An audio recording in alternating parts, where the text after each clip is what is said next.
É o direito da maioria se impor e da minoria se curvar à maioria. Isso não é democracia. Ele responde da seguinte forma: entre uma ditadura com livre mercado e uma democracia sem livre mercado, eu prefiro uma ditadura com livre mercado. Construir a democracia nos termos da Constituição.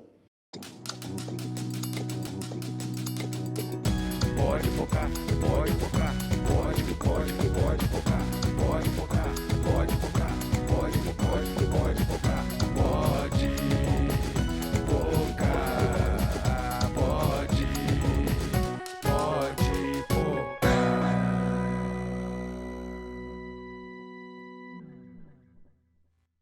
Fala, meu povo, estamos chegando para mais um episódio do Pode Pocar. Eu sou o Arleson Schneider, aqui do meu lado, meu parceiro Chicarino. E aí, meu irmão? E aí, como é que você tá? Boa. Tamo junto, brotamos pra mais um episódio. Gostei dessa camisa sua, tem história. E ela tem um motivo para você estar vestindo aí essa camisa Democracia corintiana. de um trecho tão importante da história do Brasil, né, Chicarino? Exatamente, a gente está começando aí o mês de setembro, né? Essa semana a gente tem aí o dia 7 de setembro.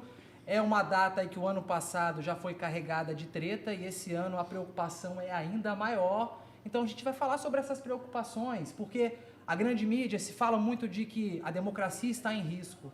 E antes de falar desses riscos, vamos falar aqui o que é a democracia. O que é a democracia? O que é o Estado Democrático de Direito? Serve para quê? O que Aqui tem a no ver Brasil com a gente? é um assunto tão recente, né, Chicarino, que o que foi construído aos poucos está sendo desmontado, está sendo perdido, e é importante a gente levantar isso daqui nesse nosso canal, né, Chicarino? É a nossa responsabilidade como comunicadores, como jornalistas e como cidadãos, né, de abordar algo, porque se não existisse democracia, a gente não estaria agora aqui com o microfone aberto, conversando com quem está nos assistindo, nos acompanhando, nos ouvindo. Então, por isso que esse episódio é para você entender a complexidade do que a gente está vivendo e também a gente poder mastigar aqui de forma muito objetiva e didática o que está acontecendo nesse país. Não é o nosso objetivo levantar bandeira, não, puxar a sardinha para um lado para o outro. Não. Você que está assistindo aí já vai vir com um monte de pedra na mão, mas a gente está falando daquilo que te interessa. E por isso, a gente recebe quem aqui hoje? ele foi meu professor, tá? Você vê, você é Foi um meu cara professor foda, mestrado. inteligente. Se o cara foi seu professor, E não só foi vou aproveitar esse momento, ele foi um cara que ele me abriu as portas da sala dele antes de eu ser matriculado no mestrado. Eu estava totalmente perdido, nunca tinha feito nada na área acadêmica, fiz faculdade, mas meu trabalho de conclusão de curso foi um livro-reportagem. Aí fiz pós, o meu trabalho de conclusão de curso foi um produto audiovisual. Então essa relação de metodologia, essas complexidades acadêmicas, eu não tinha, não era muito minha praia. Aí eu entrei no e-mail da instituição, falei, pô, esse professor aqui pesquisa algo que tem a ver com o que eu gosto de estudar. Fui lá, ele não era aluno da instituição ainda, ele me recebeu de portas abertas, a gente conversou por quase 2 horas. E essa amizade que começou ali de forma despretensiosa, hoje virou mesmo. Você vai hoje fazer a gente o cara recebe chorar. ele aí. Pablo Ornelas! Grande Chica, prazer enorme estar com vocês. Não vou nem falar aqui o currículo, porque é muita coisa. Eu vou títulos, né? Os Título não é nada, exatamente. né, Chicarino? Agora eu quero saber, vai ou não vai comer esse kiwi até o final do programa? Seja bem-vindo, irmão. Pô, prazer enorme estar com vocês aqui. Eu já acompanho o trabalho do Pode Pocar, né? Todo mundo que senta aqui fala isso. Mas é verdade, né? Assim, eu, inclusive acompanho o trabalho de vocês, né? E admiro muito o trabalho de vocês. Me inspiro no trabalho de vocês, num projeto que eu tenho desenvolvido com o Clécio e com o Sérgio, Pirata Lab. Então, é muito inspirado, né, no Pode Pocar. E fico muito feliz com o convite. Vai ser um prazer bater um papo com vocês, ainda mais nesse contexto, né, de polarização política, de ameaça direta à democracia, né? Então, é um prazer enorme estar com vocês aqui, viu? Chica, Schneider, somos juntos. Antes da gente dar esse pontapé inicial, que eu tenho certeza que vai ser um papo muito produtivo e esclarecedor, a gente tem um recado, porque a gente só está aqui comendo kiwi, uvinha, o negócio é diferente que hoje. Bolinho de chuva, porque o Pode Pocar não caminha sozinho, né, Chicarino? Não tem como, né, mano? Não tem como Não tem como. manter Quem essa caminha estrutura sozinho. É impossível ser feliz sozinho, já diria Antônio Carlos Jobim. Eu ia falar Vinícius de Moraes, Você mas ia eu confundi falar o cara uma da arte do besteira. encontro. Pois é, a Galvan, né, cara? A construtora Galvan, a maior construtora do estado. E sabe que tem algo legal? Que ele deve ter uns dois, né? O Pablo? Ele já falou que mora lá no lugarzinho ali, nobre. nobre. Uns dois.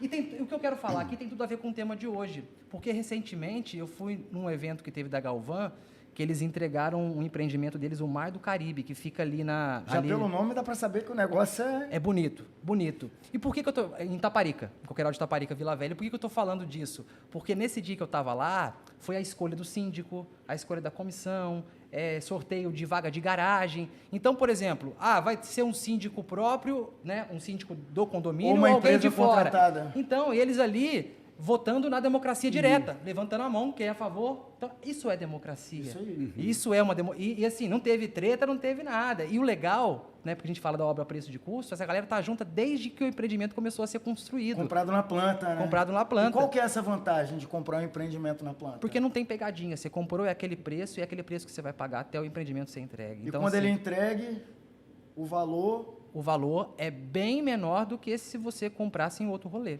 Exatamente. Então, por isso que a gente está com a Galvan, a gente confia, porque a Galvan é uma empresa que tem credibilidade. E no Pode Pocar também a gente trabalha com esse valor, que é muito caro para a gente. Agora, por esse nome, o Mar do Caribe, dá para imaginar lá que a área de lazer deles É lindo, cara. um negócio lindo. alucinante, né? Lindo, lindo.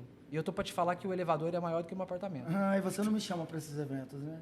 Vou te Meu levar no WhatsApp próximo. não pisca. Eu vou te levar no próximo. Você quer ir? Tamo junto. Valeu, Galvan. É isso aí, com a gente desde o primeiro episódio, acreditando, confiando aí no nosso trabalho.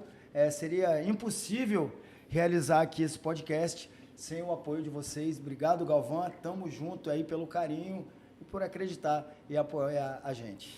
Então vamos fazer a primeira pergunta. O que tá fazendo esse você- kiwi na mesa? Não, é pior de tudo que você perguntou como é que compra kiwi. Apertou, falei, não sei, mas, porra, esse aqui... Porque o nosso convidado tem uma pegada mais natural. E eu falei, eu quero aqui a questão da experiência, viu, Pablito? Aqui é a experiência. Aí perguntei pra ele, não, a fruta. Eu tô acostumado a comprar laranja e banana. Banana eu sei ali as classificações, mas kiwi, mano, não é muito minha praia de comprar. Eu acho que eu comprei o kiwi já tá duro ainda, né? Que você falou. Tá duro, tá bem Beleza. duro, tá bem duro. Mais duro que esse kiwi tá a situação da democracia brasileira, ao meu ver. Eu já queria começar te provocando, né? Chicarino provocador. A palavra soa doce. Estado democrático de direito. Muita gente fala, mas poucas pessoas sabem o que realmente é. Então, eu já queria fazer essa primeira pergunta para você. O que é esse tal de Estado democrático de direito? E, mais uma vez, seja muito bem-vindo. É muito bom te ter aqui. Obrigado. Então, prazer enorme estar aqui, né? Para responder essa questão, acho que é interessante a gente pensar, compreender, né, como ponto de partida, a ideia de que a leitura que a gente faz sobre o que é democracia, ela é muito mais contemporânea do que o que a gente imagina, né? Então, quando se fala em democracia, se tenta associar um lugar da democracia, né, que se dá principalmente a partir dos gregos, né, de 500, 600 anos antes de Cristo. Né? Geralmente se situa essa ideia de democracia a partir desse contexto grego. Né? Entretanto, alguns autores mais contemporâneos, como, por exemplo, o Charles Tilly, ele vai situar essa ideia de democracia, principalmente essa ideia de democracia associada ao liberalismo político, né? A ideia de que o número de votos, né, o maior número de votos num candidato vai legitimar esse candidato como candidato eleito e que vai seguir diretrizes orientadas por uma Constituição, uma Carta Magna, como a nossa, de 88, por exemplo, é ali que a gente vai encontrar esse lugar da democracia. Né? Ou seja, e essa ideia de democracia, que ela é muito recente, né, que ela vai estar situada principalmente na Revolução Francesa, na Revolução Americana, por exemplo, estadunidense, né, ela vai trazer algumas implicações, né, que é justamente essa ideia do sufrágio universal como elemento, a eleição como elemento legitimador de um processo, embora em meio a esse processo esteja circunscrita a ideia de que há um horizonte normativo que vai nortear a conduta, o comportamento das pessoas, dizendo o que pode e o que não pode. Aquilo que não pode, né, vai ser previsto em determinados tipos de lei, como um Código Penal, por exemplo, que vai estar associado a uma outra normatividade, um Código de Processo Penal, por exemplo, né, que vai estabelecer o tipo de comportamento e a previsão acerca daquele comportamento do ponto de vista da privação da liberdade, das sanções, de modo geral, que são atribuídas. Né? E, nesse sentido, existem avanços, né, existem reveses em relação às democracias. Isso é comumente chamado, no campo da ciência política, da sociologia política, de democratização e desdemocratização. né? Por essa chave da desdemocratização, a gente pode dar o exemplo do próprio governo Bolsonaro, né? Já que a nossa conversa é um pouco sobre isso, né? Por exemplo, vou dar exemplo assim, de questões mais pragmáticas do campo da política, por exemplo, né? Até o governo Temer, por exemplo, existia um horizonte de democratização. Por quê? Porque os governos, governo federal, os governos estaduais, os governos municipais, né, eles operavam a partir de um princípio da paridade que norteava os conselhos de participação. Ou seja, o Conselho da Criança e do Adolescente, né, municipal, estadual ou nacional, eles eram compostos metade por representantes da sociedade civil, metade por representantes do governo. Por quê?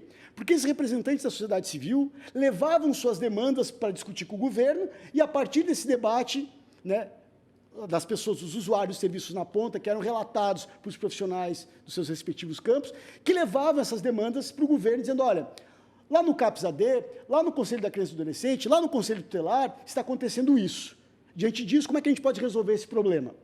O que acontece com o governo Temer e, consequentemente, com o governo Bolsonaro? Há uma suspensão da participação da sociedade civil e há determinações de cima para baixo. Não há mais discussão na ponta, né? É uma verticalização? Uma verticalização. Esse processo de horizontalização, que era garantido pelos conselhos de participação, né, dos quais a sociedade civil se fazia presente, ela já não se faz mais presente. Outro exemplo disso, conselho, né, o Conselho de Drogas, né, por exemplo, tinha representantes da OAB, representantes do Conselho Regional de Psicologia, representantes da União Nacional dos Estudantes.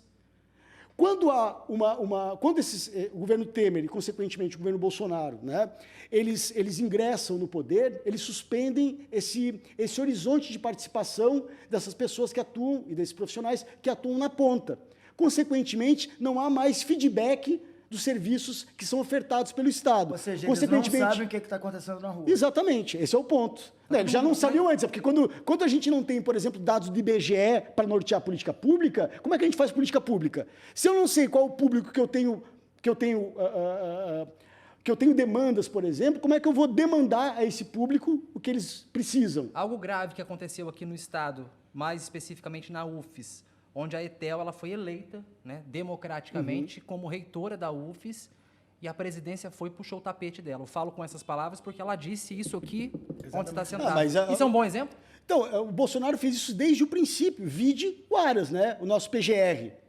O Aras, ele não foi eleito na lista tríplice que era demandada pelo Ministério Público, por exemplo, né? O que acontece, de modo geral, é isso. Né? Assim, a gente teria, por exemplo, né, um procurador que ele é demandado pela área, né? Então a área encaminha 3 nomes e, historicamente, o presidente escolhia um desses 3 nomes, como acontece com o reitor de universidade, né? As universidades levam 3 nomes e o presidente escolhe um dos 3. Geralmente, os presidentes, reconhecendo princípios democráticos, escolhiam o nome que ficou em primeiro lugar. O governo Bolsonaro, por exemplo, ele escolhe de acordo com a ideologia que ele professa. Claro, ele não professa uma ideologia, porque ele se coloca numa condição de imunidade ideológica, né? Porque conservadorismo não seria ideologia. Essa é uma tese de um autor conservador chamado Russell Kirk, que escreveu o livro A Política da Prudência, onde ele traz essa ideia de que o conservadorismo não seria uma ideologia, embora, paradoxalmente ou contraditoriamente, ele apresente princípios do conservadorismo, né? E aí essa leitura da imunidade, por exemplo, é justamente o que possibilita um maior alcance das direitas, porque há um lugar de comunidade no compartilhamento de ideias semelhantes. E esse compartilhamento, esse lugar de identidade, coloca a ideia da imunidade em movimento, né? Ou seja, para me proteger do viés ideológico professado nas universidades, pelos jornalistas, pelos intelectuais, eu vou me proteger na minha comunidade da Jovem Pan, na minha comunidade da Brasil Paralelo, na minha comunidade do Terça Livre, porque lá eu posso escutar Alan dos Santos dizendo que masturbação mata neurônio, né? Olavo de Carvalho dizendo que a Pepsi mata, que a Pepsi utiliza que cigarro não faz mal. E que exatamente, que a Pepsi utiliza células de fetos de bebês abortados para adocicar o refrigerante e algo nesse sentido e coisas muito piores, né? Essa mentalidade conspiratória que a gente tem hoje, ela é efeito, em alguma medida, né, dessa costura que o Olavo de Carvalho desde os anos 90, vai se articulando com Instituto Liberal, com AMAN, Clube Militar, né? Com grupos religiosos ligados ao cristianismo, por exemplo, desde grupos mais evangélicos, a própria direita cristã, por exemplo. Então, a gente tem várias formas de articulação que criaram essa ideia de um globalismo, uma nova ordem mundial, e que hoje o Brasil figura como uma grande vanguarda no cenário internacional da extrema-direita, do qual o Bolsonaro, né, protagoniza nesse processo, tomando o lugar do Donald Trump. Né? O Donald Trump era a grande vanguarda da extrema-direita, daquilo que tem sido chamado internacionalmente de alt-right, né? Ou seja, direita alternativa, que ela hibridiza autores do conservadorismo estadunidense, como o próprio Russell Kirk, dentre vários outros, né, e que tomam como diagnóstico o anticomunismo. Um anticomunismo que vem lá de autores neoliberais, como o Friedrich von Hayek, no livro O Caminho da Servidão, onde ele vai dizer, olha, que qualquer intervencionismo do Estado na economia, inevitavelmente, vai levar ao totalitarismo. Logo, comunismo, socialismo, nazismo e fascismo são a mesma coisa. Essa é a ideia, né, que tem como pano de fundo desses discursos dessa extrema-direita. Qual a diferença desse discurso para uma palavra que eu vi, inclusive, quando o Monark lá falou bosta, que é o anarcocapitalismo? Então, o anarcocapitalismo... ANCAP. Então, a gente tem várias, assim... quem não quer que o Estado interfira...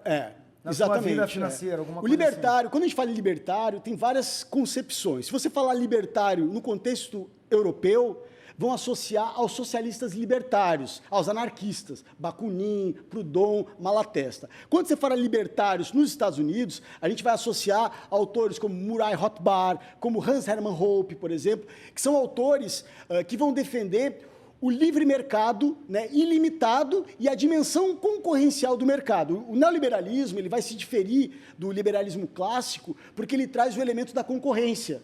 E é um elemento que vai flertar com o darwinismo social, né, onde essa é a tese do Foucault, né, de que no século XX, quando ele vai apresentar o neoliberalismo, né, no livro Nascimento da Biopolítica, ele vai mostrar essa dimensão concorrencial e vai mostrar os principais foros de São Paulo da extrema-direita. O colóquio Walter Lippmann, Sociedade Montpellier, onde figuraram lá autores que ganharam prêmios Nobel de Economia, como Milton Friedman, como o próprio Hayek, como Gary Becker, por exemplo, né? E esses autores, né, eles passaram a se articular no intuito de professar essa visão de mundo e se capilarizar pelas sociedades. Os autores libertários, e aí a gente tem nos Estados Unidos uma grande figura, né, que inclusive foi aluno do Hayek, né, e um dos criadores do Instituto Mises, que é o Murray Rothbard, que escreveu um livro, que traduzido pelo Instituto Mises do Brasil, né, que é o livro Manifesto Libertário, por uma outra liberdade. Eu acho que o título é Manifesto Libertário, né? E nesse livro, o Murray Rothbard, ele vai defender, por exemplo, né, a privatização das polícias, a privatização dos tribunais, por exemplo, né? E ele vai defender, assim, na verdade, o mínimo possível de Estado. O que os libertários querem, por isso essa ideia do anarcocapitalismo, que é uma coisa que soa um pouco paradoxal. O Estado mínimo. Isso acontece nos Estados Unidos, né? Então, quando, por exemplo, você não tem acesso à saúde, se você quebrar um braço lá, você está fudido. Exatamente. Isso é o Estado mínimo. Exatamente. Né? Só que lá, ainda assim... Presídio privatizado. Exato. Só que mesmo assim, vamos pensar 2008, crise das subprimes, né? O Estado mínimo. Como é que era o nome daquele banco? O Estado... Lehman Brothers.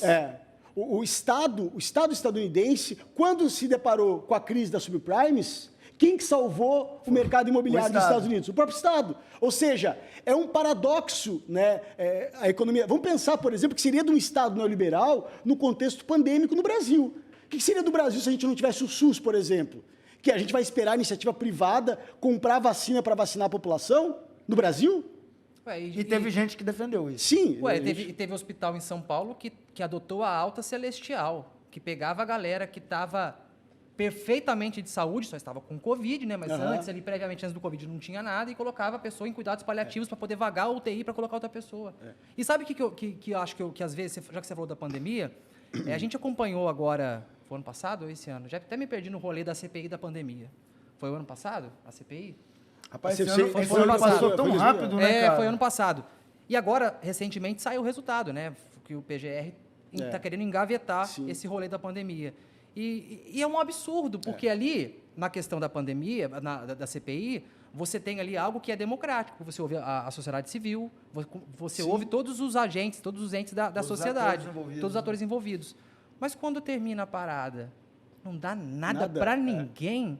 O Ricardo Barros, o que ele fez mesmo? Né? Assim, então você pega, assim, parece que nada aconteceu. Né? E aí a gente vê a militância da PGR para neutralizar, não só da PGR, né? De modo geral, né? Das polícias, né? Porque há um processo de capilarização dessa visão de mundo. Né? E é uma visão de mundo que ela é bastante complicada, né? Porque ela hierarquiza. Uma coisa interessante dos libertários, né? Tem um autor libertário que eu acho curioso, chamado Hans Hermann Hoppe. Ele escreveu um livro, A História Universal do Homem. Já é um problema esse título, né? Assim, totalmente eurocêntrico. Machista. Né? Assim, e nesse livro ele chega a uma conclusão que é muito curiosa. Ele vai dizer o seguinte, olha, as pessoas ricas, elas são mais proativas. As pessoas pobres, geralmente, elas são menos proativas, né? Elas são mais preguiçosas, né? Daí a sociedade, daí os ricos se darem melhor do que os pobres. Isso está dito em livro de autor. Esses autores que começaram... Mas nem tudo que está escrito a gente deve levar a sério. Claro, né? esse é o ponto. Né? Por isso que você estuda pra caralho. Por isso que eu estudo essa galera. Né? Assim, por exemplo, você lembra quando o Onyx Lorenzoni disse que a arma de fogo é tão perigoso quanto o liquidificador? Isso tem livro. Livro, mentira para mim, sobre desarmamento. Do principal militante armamentista do Brasil, que é o Bene Barbosa, por exemplo. Né? Você tem livro, por exemplo, que passou pela curadoria do Olavo de Carvalho, né, de autores como Lili Hoster, que diz que ser de esquerda é padecer de um transtorno mental. O cara de esquerda é um doente mental. Autor Lili Hoster. Né? Aí você tem outros autores como... Eu tenho um colega meu conhecido que fica falando isso aí sem nunca ter nem lido um livro. Tem autores, por exemplo, que vão defender que o criminoso já nasce, né, geneticamente determinado ao crime, né? Como se ele nascesse e Deus pegar e marcasse aquela marca de gado, né? Você vai pro DPJ em breve. Essa história aí da marcação de gado? Minority Report. De um rapaz bolsonarista, estava no evento de leilão de gado. Aí eles começaram lá, você duvida que eu me marco? Aí ele pegou 17, esquentou o fogo lá e se marcou, olha que louco. No evento de gado, um maluco querendo se marcar de gado para provar que é gado. E eu não, pois é, a gente chegou num ponto, né, que essa galera, esses dias eu até comentei isso, que foi no episódio passado, que eu tava vendo um vídeo do, como é que é o nome daquele cara, que transmitiu o jogo, o cara da Forte na Twitch, aquele gordinho, como é que é o nome dele? Casimiro disse o seguinte, Casimiro falou algo muito foda dele. Ele é foda, ele só dá tiro antigamente, certo. As pessoas tinham vergonha de serem burras. Hoje tem gente defendendo o direito. Não, ele tem que ser burro. Não, deixa ele falar, ele tem que ser burro. Liberdade. E só que é o seguinte, hoje, com esse processo de novas tecnologias, onde todo mundo pode ser mídia de si mesmo, isso é um risco infernal para a democracia. Porque a gente pega e fala, a pessoa que é de esquerda, ela tem problemas psiquiátricos, ela é maluca. De onde? De onde tirou isso? Aí você esculhamba a saúde mental, porque é algo gravíssimo, que é algo complexo, e você não fala nada. É aquele negócio. Cadê a vergonha de ser burro? De querer opinar sobre qualquer coisa o tempo todo? Falar merda também faz parte da democracia. Aonde que é esse limite de você poder falar o que você quiser? E outra coisa, a gente abriu o programa com você explicando o que é a democracia.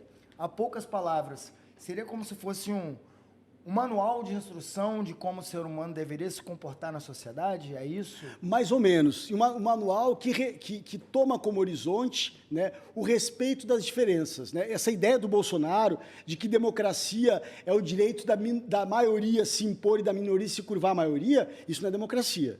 Isso, se a gente pegar o Alex de Tocqueville, né, ele vai tratar isso em termos de uma tirania da maioria. Né?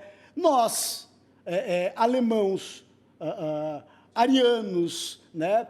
Somos maioria, consequentemente vamos exterminar a minoria judia, a minoria comunista, a minoria anarquista, a minoria cigana, a minoria homossexual. Se fosse assim, o nazismo seria uma democracia nessa visão. Sim, exatamente. Então, isso é um equívoco dos maiores, na verdade. Mas né? não precisa ser muito estudado, ter um monte de título para saber. Para concluir isso, né? Assim, não é nenhuma novidade, não seria uma novidade. Pelo amor de Deus. Né? Assim, agora, claro, é que tem uma questão que eu acho muito interessante, que a internet, aí tem vários autores que tratam disso, a gente pode citar aqui o Christian Dunker, que é um psicanalista, professor da USP, né? No livro, num texto que ele escreveu, A Psicologia das Massas Digitais e Análise...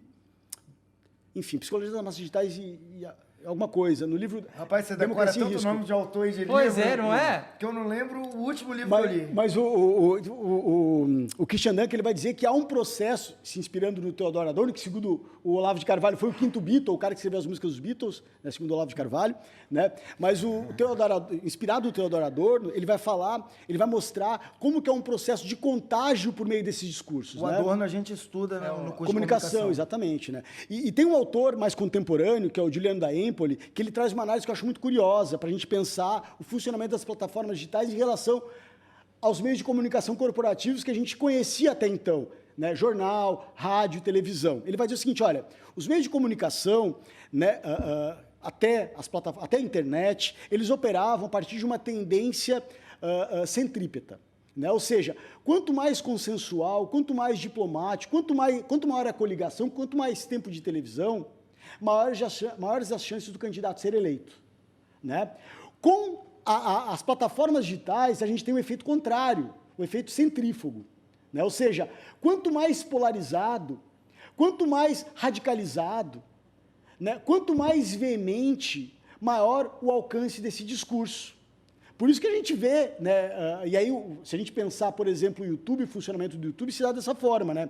Você entra você procura um perfil que apresenta algo muito veemente, aquilo vai se agravando, né? E aí o YouTube vai, através dos algoritmos da inteligência artificial, vai te jogando para vídeos mais radicalizados. Quando você vê, se naturaliza toda aquela violência, se naturaliza Brasil Paralelo. Você está preso naquela bolha. Exatamente. E não sai mais. E você se sente protegido naquela bolha. É confortável. Porque aquela bolha te coloca num lugar de imunidade diante da ameaça ideológica capitaneada pelas universidades, pelos meios de comunicação. Então, na Brasil Paralelo, eu me sinto protegido. Porque lá eu encontro discurso anticomunista, lá eu encontro discurso anti-LGBTQIA+, anti-povos indígenas, anti-meio ambiente, ou seja, todas aquelas pautas da extrema-direita se fazem presentes lá. Ou seja, hoje a gente está com uma inflação aí muito bem envergada, que faz a gente lembrar dos anos 80, né? Os preços dos alimentos, vendendo soro de leite, vendendo pele de frango. Osso Então de boi. hoje, né, o Brasil, ele não tem demônios, ele tem problemas graves que precisam ser solucionados. Só que, ouvindo você falar, a gente pensa o seguinte, né? Porque o autoritarismo, ele começa a construir fantasmas, começa a construir demônios que não existem. Não, sem contar que problemas esse que a gente já viveu, que a gente aprendeu a lidar, a gente já superou e que agora a gente está revivendo. Sim, e ao falar, então é mais fácil você falar do aborto, é mais fácil você falar de outras pautas de costumes do que você falar do que realmente está acontecendo. O Você chamado vai... pânico É um moral. pano de fundo. É, o pânico moral. Pânico Isso. moral. Isso não tem como. É uma Isso não tem... cortina de fumaça. E você que está assistindo a gente, é só ir no supermercado que você sabe o que realmente está acontecendo. É só você comparar tudo aumentou. Tudo. Pablo, olha só, a nossa democracia, ela surge em 88, né? Quando vem a nossa Constituição, né? Sim, Todo mundo pode esse votar. modelo que a gente que está em vigor hoje. São 34 anos. Nesses 34 anos, a gente sofreu 2 impeachments. Acho que foram 6 ou 7 presidentes, talvez 8, não sei. É uma democracia que já nasceu fragilizada, né? Eu queria que você falasse um pouco sobre isso. A luta que foi de 85 até 88 para poder costurar essa Constituição, uma amarradinha, porque você lê aquilo, é bonito, cara. Se você tiver o acesso aí a pegar a Constituição, abrir de forma aleatória e ler, tá tudo ali. Por que, cara, tão frágil desse jeito? Então, a Constituição brasileira, aí eu vou falar da perspectiva das direitas. Né? E aí, quando eu falo perspectiva das direitas, eu vou considerar as análises de figuras como Ives Gandra, né? Como Modesto Carvalhosa, né? Autores, Modesto Carvalhosa, inclusive, acabou de publicar um livro ano passado, eu acho, questionando a Constituição de 88. Por quê? Segundo essa esteira, eu vou fazer o Olavo de Carvalho, né? Ele parte da ideia de que a Constituição de 88 foi uma Constituição socialista. Tá? Por quê? Porque ela vai... Deixa eu só fazer um parênteses. Aonde que começaram a dar voz pra esse bicho aí, que não tem título nenhum, era autodeclarado filósofo? Que porra que teve que esse cara ganhou tanta visibilidade, falando tanta merda, que a Terra é plana, que cigarro não faz mal, que a Pepsi é não sei o quê. Então, o Olavo de Carvalho, ele ganha uma maior proeminência, ele começa a circular no subterrâneo da sociedade brasileira. E ele tá no subterrâneo agora, nesse E momento. exatamente. Sentado no colo do moço lá embaixo. E ele, o que ele faz? O que ele fez? O que ele fez, assim, né? Ele começou a articular... Eu começo a suar quando eu falo desse bicho, velho. Porra, tá doido. Mano. O que ele fez? Assim? Ele começou a articular em diferentes segmentos. Segmentos do campo da magistratura, do Ministério Público, do campo da medicina. Não, o que acontece? Qual é a formação dele? Ele não tem formação, né? Ele não tem ensino médio, né? Só que acontece, ele já foi professor da PUC Paraná, de Sociologia Política, da minha área. O que acontece? O Olavo de Carvalho, ele nos anos 90, né, ele publicou um livro, que foi um livro que foi muito presente em vários segmentos da sociedade brasileira, e era um livro que trazia uma leitura que estava sendo constituída, principalmente naquele contexto, em vários países, principalmente nos Estados Unidos, né, que constituía uma ideia de que haveria, a partir do momento posterior à Segunda Guerra Mundial, a tentativa de se criar um Estado global, né, que seria o globalismo. Né? E, nesse sentido, esses que vão capitanear esse globalismo, eles buscavam constituir essa força a partir de banqueiros internacionais, né? Aí, esses banqueiros representando os Rockefeller, Clube Bilderberg, isso aí tem literatura... É a galera que manda no mundo até hoje, né? Que segundo essa ideia que se articulava com os comunistas, eventualmente, com os islâmicos, eventualmente... Essa teoria das 7 famílias, né? Exatamente. E que é inspirado, na verdade, nos protocolos do Sábio do Sião. Né? O que foram os protocolos do Sábio do Sião? Foi um livro que inspirou o nazifascismo há 100 anos atrás. E olha que curioso. O autor, o tradutor dos protocolos do Sábio do Sião no Brasil foi um fascista brasileiro que era membro da Academia Brasileira de Letras, chamado Gustavo Barroso, que junto com Miguel Reale, padre Miguel Reale Júnior, que impetrou o impeachment contra Dilma, se articulava com o Plínio Salgado, que era o grande intelectual do integralismo, que era o fascismo brasileiro, e que o lema do integralismo brasileiro, sabe qual era? Deus, pátria, família. O fascismo brasileiro tinha como lema Deus, pátria, família. Mera coincidência, não? E, curiosamente, naquele contexto, o Brasil era o país que tinha o maior número de filiados ao Partido Nazista Brasileiro. Não, o Brasil, ele fazia parte de 83 países que foram fomentados pelo Partido Nazista Alemão a criarem seus partidos nazistas nacionais. E o Brasil tinha quase 3 mil filiados, inclusive com gente eleita. Né? Mas não é e que disputava... Não é de se dar vergonha. Você tem um país tão miscigenado, aqui não existe gente raça pura. Lá atrás, algum parente seu que veio da Itália, da Alemanha, da Áustria, se relacionou com índio, se relacionou com negro. É impossível no Brasil ter alguém de raça pura. Inclusive, olha curioso, tem uma tese de doutorado de um professor da Federal do ABC, chamada Ana Maria Dietrich, a tese é Nazismo Tropical, o título. E ela, inclusive, traz experiência do Espírito Santo, puta que pariu. Do Instituto Tropical de Hamburgo, que estava trazendo alemães para cá, para tentar ver se a raça ariana se adequava ao clima dos trópicos. Isso antes, durante ou depois da Segunda Guerra? Isso no contexto da Segunda Guerra. Né? Isso no contexto da Segunda Guerra. Né? E no contexto também posterior. Né? Assim, muita gente... Você estava falando dos livros, né? O nazismo alemão, ele vai beber muito... Agora eu esqueci o nome, são 2 autores, né, que falavam, né? Que o negro ele era inferior. Conde de Gobineau. Isso, e trazia uma explicação científica para isso, né, para essa inferioridade negra. E se amparava também, e aí onde vai ligar, por exemplo, o Olavo de Carvalho com Steve Bannon, de um lado, e de outro com Alexander Dugin. Porque todos esses autores da extrema-direita internacional hoje, eles bebem da fonte tradicionalista, de autores como René Guénon. Inclusive o Olavo de Carvalho foi seguidor de um seguidor do René Guénon, chamado o Fridtjof Schuon, né? Inclusive o Olavo de Carvalho foi líder de tarica associada ao Schuon. Ele deu um golpe dos seguidores da tarica dele, né? E foi para os Estados Unidos conhecer o Schuon, né? Isso é relatado no livro da filha dele, da Luísa de Carvalho, né? Que inclusive é uma interlocutora minha, se tornou uma amiga minha. É que, né? Inclusive, ela... Porque você é filha da amiga do Olavo de Carvalho? Eu sou amigo da filha. E quando o Olavo de Carvalho partiu dessa aqui para pior, que não foi para melhor, não é possível, né? A filha dele publicou alguma coisa, esculhambando o pai. Ela tem um livro que ela escreveu a com o Henri opinião do Bugalho, pai. muito legal, porque ela mostra assim, o Olavo de Carvalho com a Tarica, o Olavo de Carvalho com a astrologia, o Olavo de Carvalho, né, morando na Romênia, acessando era os ultraconservadores astrólogo, o na título dele. Romênia, aí ele volta para o Brasil, aí do Brasil ele começa a se associar com o moderno conservadorismo estadunidense, que vai nascendo da década de 50 do século passado, a partir dessas figuras, e de uma revista, National Review, né, começa a produzir, né, essa leitura de tentar coadunar cristianismo com neoliberalismo, anticomunismo. O anticomunismo é a liga disso tudo, né?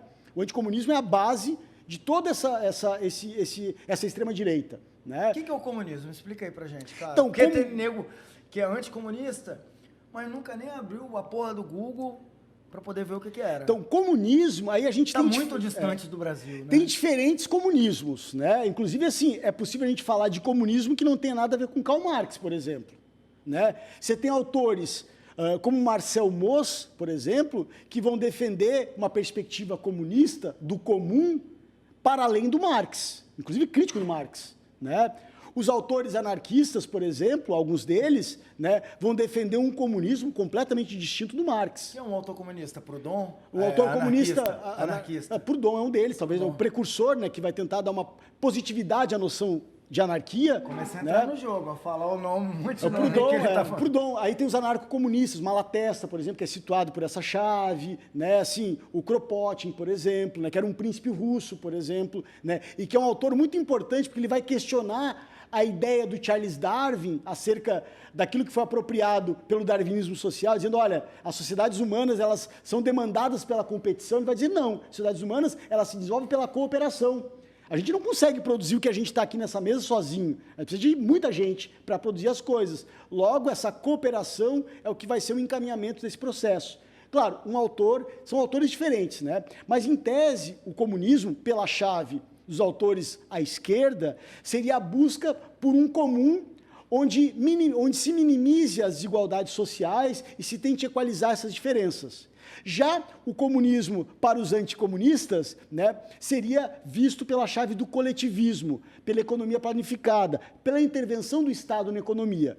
E, nesse sentido, pela chave hayekiana, pela chave do livro dele, Caminho da Servidão, principalmente a partir do capítulo 12 e 13 desse livro, ele vai falar, o Hayek, que o comunismo, o socialismo, qualquer tipo de intervenção do Estado na economia, inevitavelmente leva ao totalitarismo. Portanto, comunismo, socialismo, nazismo e fascismo estão juntos.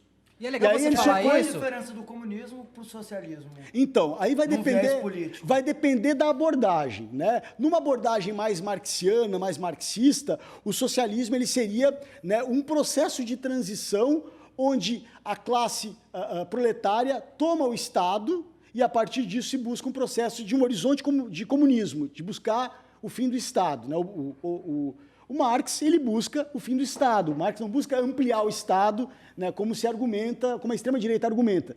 Ele busca, né, através... E, assim, eu não sou marxista, né? Assim, estou apenas apresentando um autor... Você é um professor, você está Sou dizendo pro- didaticamente o que é uma coisa Você e é o que um é outra. doutor, Assim, você lê uma caralhada de livro e não está aqui falando coisa aleatória. O Marx, né, assim, ele vai pensar, né, um horizonte para acabar com o Estado, porque para ele o Estado ele reforça os interesses da burguesia, que seria quem vai determinar o que vale e o que não vale na sociedade, valores não só econômicos, mas valores morais, né? E a partir disso vai se apropriar da ideia do Adam Smith de que o valor das coisas estaria associado ao tempo de trabalho empregado na sua produção.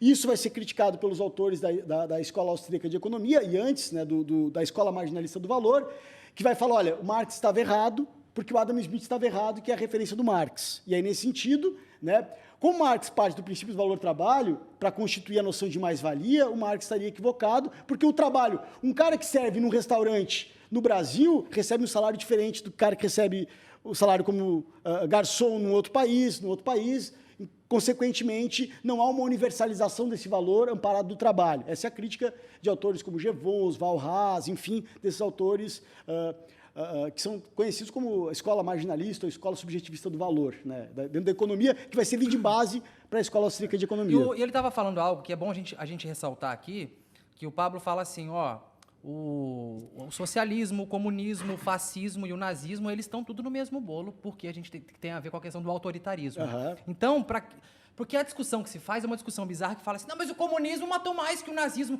Não interessa, são ambos... O nazismo é de esquerda, porque tá no nome nacional-socialismo, tipo cavalo marinho, né? É mamífero, porque é cavalo marinho, Não, mas né? é um absurdo você discutir, Não, né? discutir quem Cavalo matou marinho é mais foda. num contexto onde os dois estão errados. Sim, onde os dois não sim. tinham uma visão de democracia, Exato. de pluralidade. Não tinha nada disso. Exatamente, né? Assim, esse é um ponto importante, né? Assim, e se a gente pensar o Hayek, numa entrevista que ele concedeu para o jornal chileno El Mercúrio, em 1981, quando perguntado o que ele entende por ditadura, ele diz o seguinte, ele responde da seguinte forma: entre uma ditadura com livre mercado e uma democracia sem livre mercado, eu prefiro uma ditadura com livre mercado.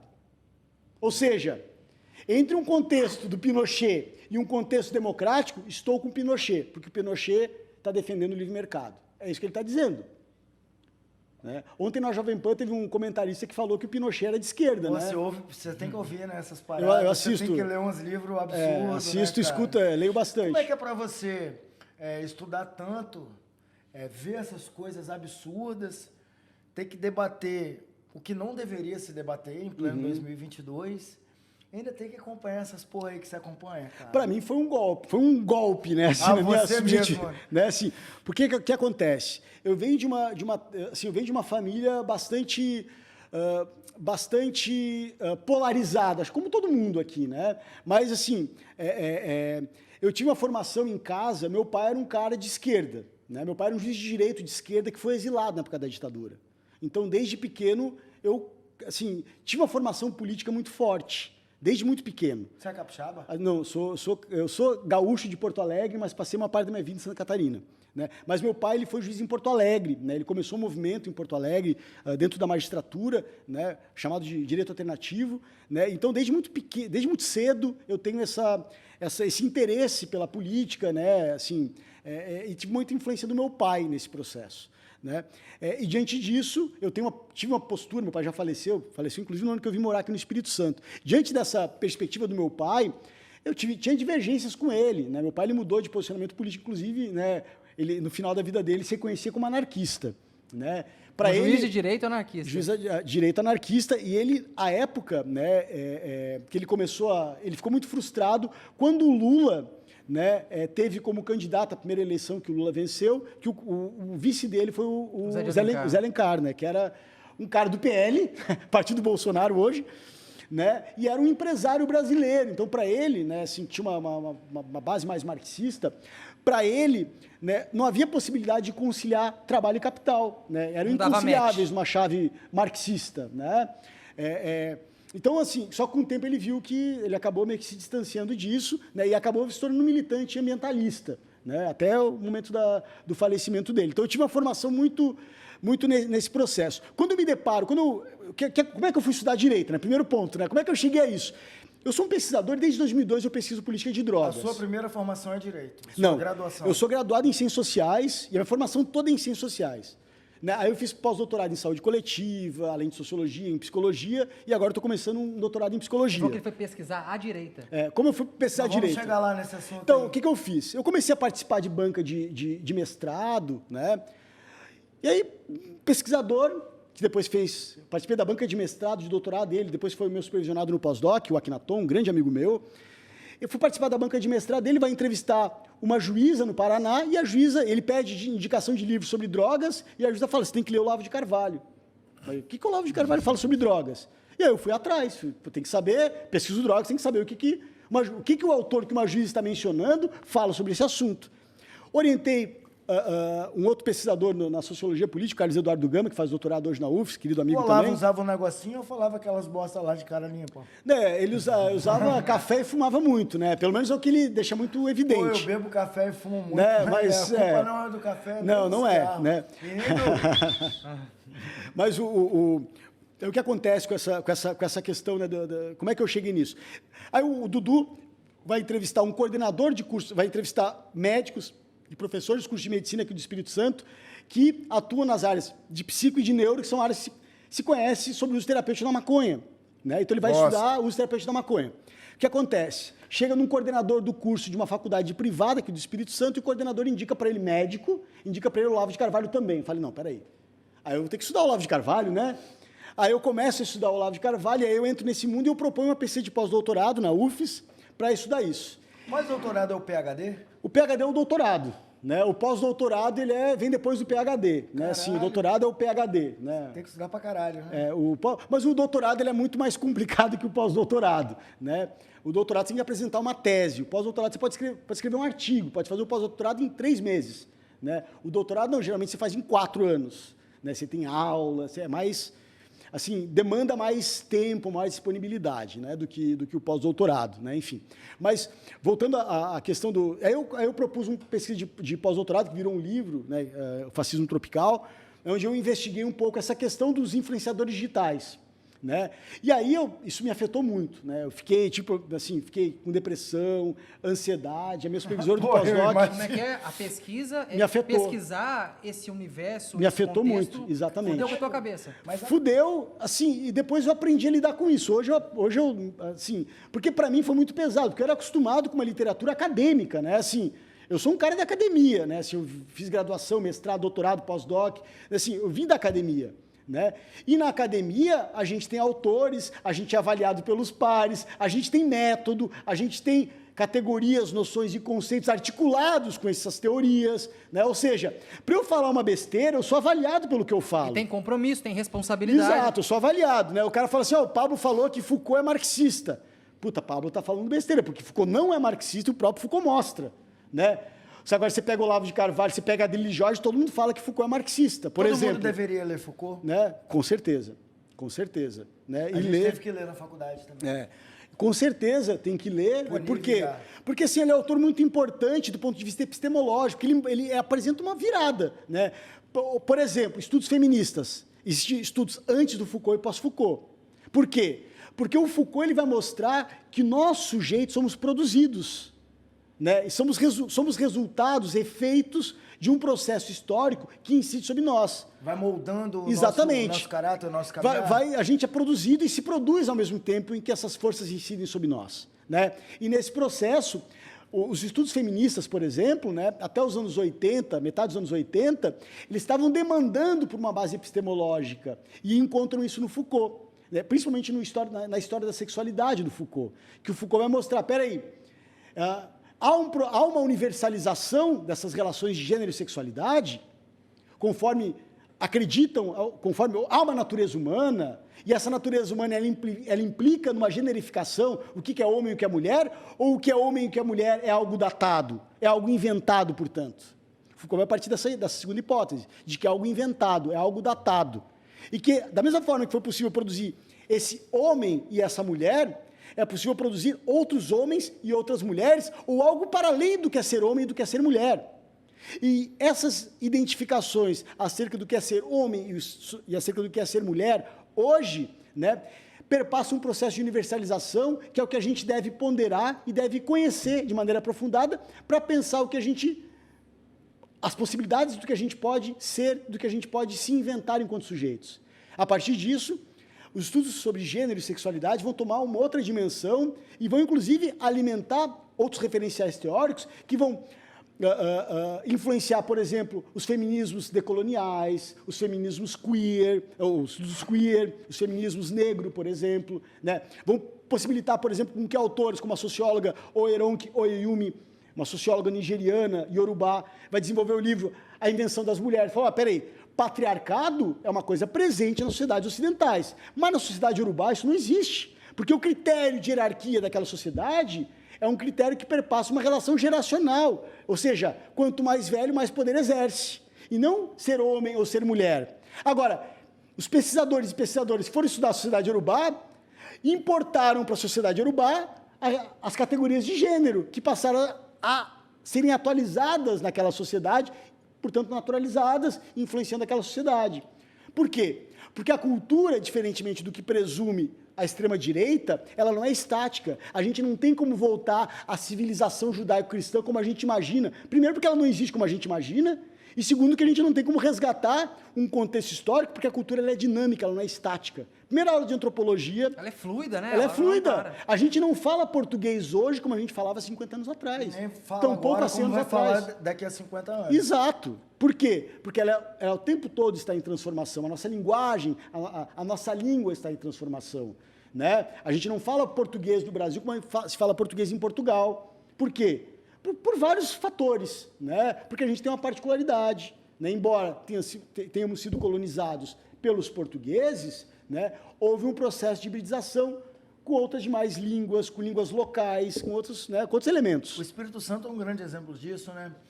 Aqui se fala muito pomerano, alemão, a gente tem comunidade austríaca, polonesa. Voltando para a nossa realidade, fiz uma postagem aqui esses dias, após 4 anos preso de forma ilegal, homem é solto graças ao STF.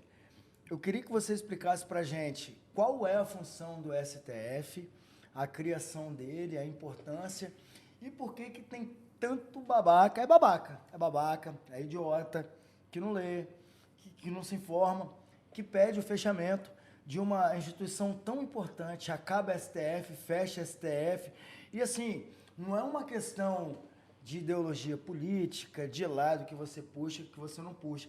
Porra, é um homem que ficou preso 4 anos por um crime que ele não cometeu, que o Ministério Público não enxergou, que as investigações da polícia não enxergaram, e ele foi solto graças a 4 cartas que ele escreveu e chegou na mão de um dos ministros. E assim, depois que a carta chegou, foi uma pica para tirar ele de lá de dentro. Porém, igual essa ação que o STF fez, existem outras milhares que acontecem. Como é que você vê essa, não tem outra palavra, essa idiotice, essa babaquice de quem vai fazer manifestação, sair de casa num dia ensolarado, podia estar na praia, vendo gente bonita, tomando um gelo, namorando, transando, fumando, bebendo, mas está lá pedindo o fechamento do STF. Qual é a função do STF e como é que você enxerga? Isso é um ato, acho que, mais antidemocrático que acontece nos últimos anos aqui no Brasil. Então, o STF, né, ele é, digamos que, a última instância do judiciário. Né? O John Locke, que é um autor liberal, considerado fundador do liberalismo político, aquele que vai defender, né, que o governante seja eleito pela maior parte das pessoas, ele vai dividir os poderes. Porém, a grande crítica atribuída ao John Locke é que, embora ele divida esses poderes, né, não da forma com a qual a gente conhece, mas ele vai dividir os poderes, ele não estabelece um princípio que quem vai estabelecer é o Montesquieu, que é o princípio dos freios e contrapesos, né? Os checks and balances, né? Que é a expressão mais comumente. Né? O que isso quer dizer? Que não há preponderância de um poder sobre outro. Né? Ou seja, o executivo ele não se sobrepõe ao legislativo, tampouco ao judiciário. Há um processo de controle entre esses poderes. De equilíbrio. De equilíbrio, né? Ou seja, o STF é quem dá quem apresenta a última decisão, porque é quem vai avaliar do ponto de vista hermenêutico, interpretativo, acerca do que vale e do que não vale. Né? Só que acontece, como o STF, como os ministros do STF, eles são indicados pelos presidentes, esse processo de indicação, ele passa a ser utilizado... Um jogo de interesse muito grande. Exatamente, ele passa a ser instrumentalizado com viés de atacar o STF, para quê? Para que no lugar do STF seja possível um outro poder... A Santa Inquisição seria essa? Então, seria o poder moderador, que é a tese de alguns autores que vão falar o seguinte, olha, na Constituição de 88, existe o artigo 142, que na interpretação, né, numa hermenêutica freestyle, né, assim, numa hermenêutica bastante atrapalhada, né, vão demandar que surja um poder moderador, que seria o poder dos militares, para equalizar essas forças que estariam atuando de forma assimétrica. E para garantir uma suposta simetria, a gente dispensa o STF Porque, claro, né, os ministros eles foram indicados todos pelo PT, todos pelo PSDB e, consequentemente, são todos comunistas. Por quê? Porque é uma leitura do Olavo de Carvalho, né, que inclusive virou um episódio do Brasil Paralelo, que é chamada, né, de teatro ou estratégia das tesouras. O que o Olavo de Carvalho vai dizer? E essa é a interpretação dele. Que no processo de redemocratização do Brasil, e a Constituição de 88 ela estabelece isso, né? Existiu um processo no qual houve um acordo entre a extrema-esquerda, PT, e a centro-esquerda, PSDB, de construir a democracia nos termos da Constituição. Constituição essa, né, por essa chave da extrema-direita, uma Constituição socialista. Né? Por quê? Porque vai garantir direitos sociais, vai garantir um moradia, SUS, vai garantir saúde, uma UFES, educação. vai garantir, ou seja, direitos sociais.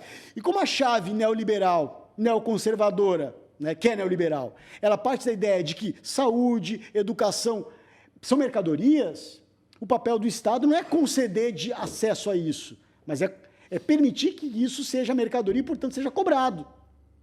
Essa é a principal estratégia. E nesse processo se criou essa ideia da estratégia das tesouras, que vai criar uma leitura que permite um ataque ao STF. Pô, peraí, se o STF foi escolhido pelo PT e pelo PSDB, consequentemente, o STF é de esquerda.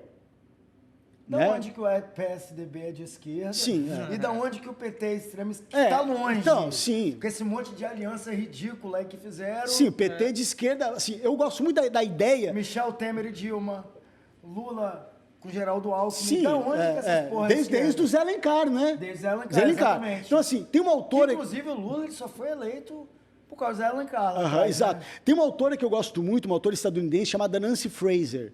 E ela pensa os Estados Unidos de uma forma que eu acho que dá para a gente fazer um deslocamento conceitual, digamos assim, um esforço nesse sentido, para compreender.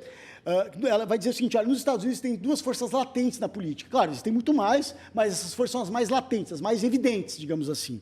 Que ela entende como um progressismo neoliberal, que vai ser encarnado no Partido Democrata, e um reacionarismo neoliberal que vai encarnar os republicanos e que vai se agravar com o Tea Party, com o trumpismo, enfim. Né?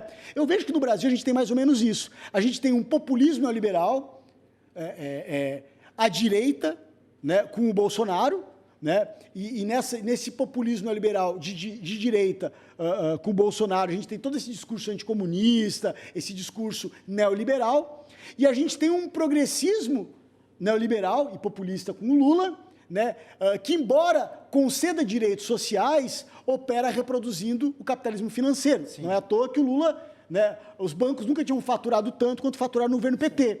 Ou seja... Ele abraçou banqueiro pra caralho. Exatamente. Né? Eu sou abertamente anti-Bolsonaro e eu não sou petista. Eu voto em qualquer candidato que se opõe ao Bolsonaro. Eu não sei esse filho da puta que tá aí. Para mim, eu voto em qualquer candidato. O candidato que tem mais chance de vencer é o candidato que eu vou votar. Por quê? Porque é um governo desdemocratizante, é um governo que vai contra a democracia.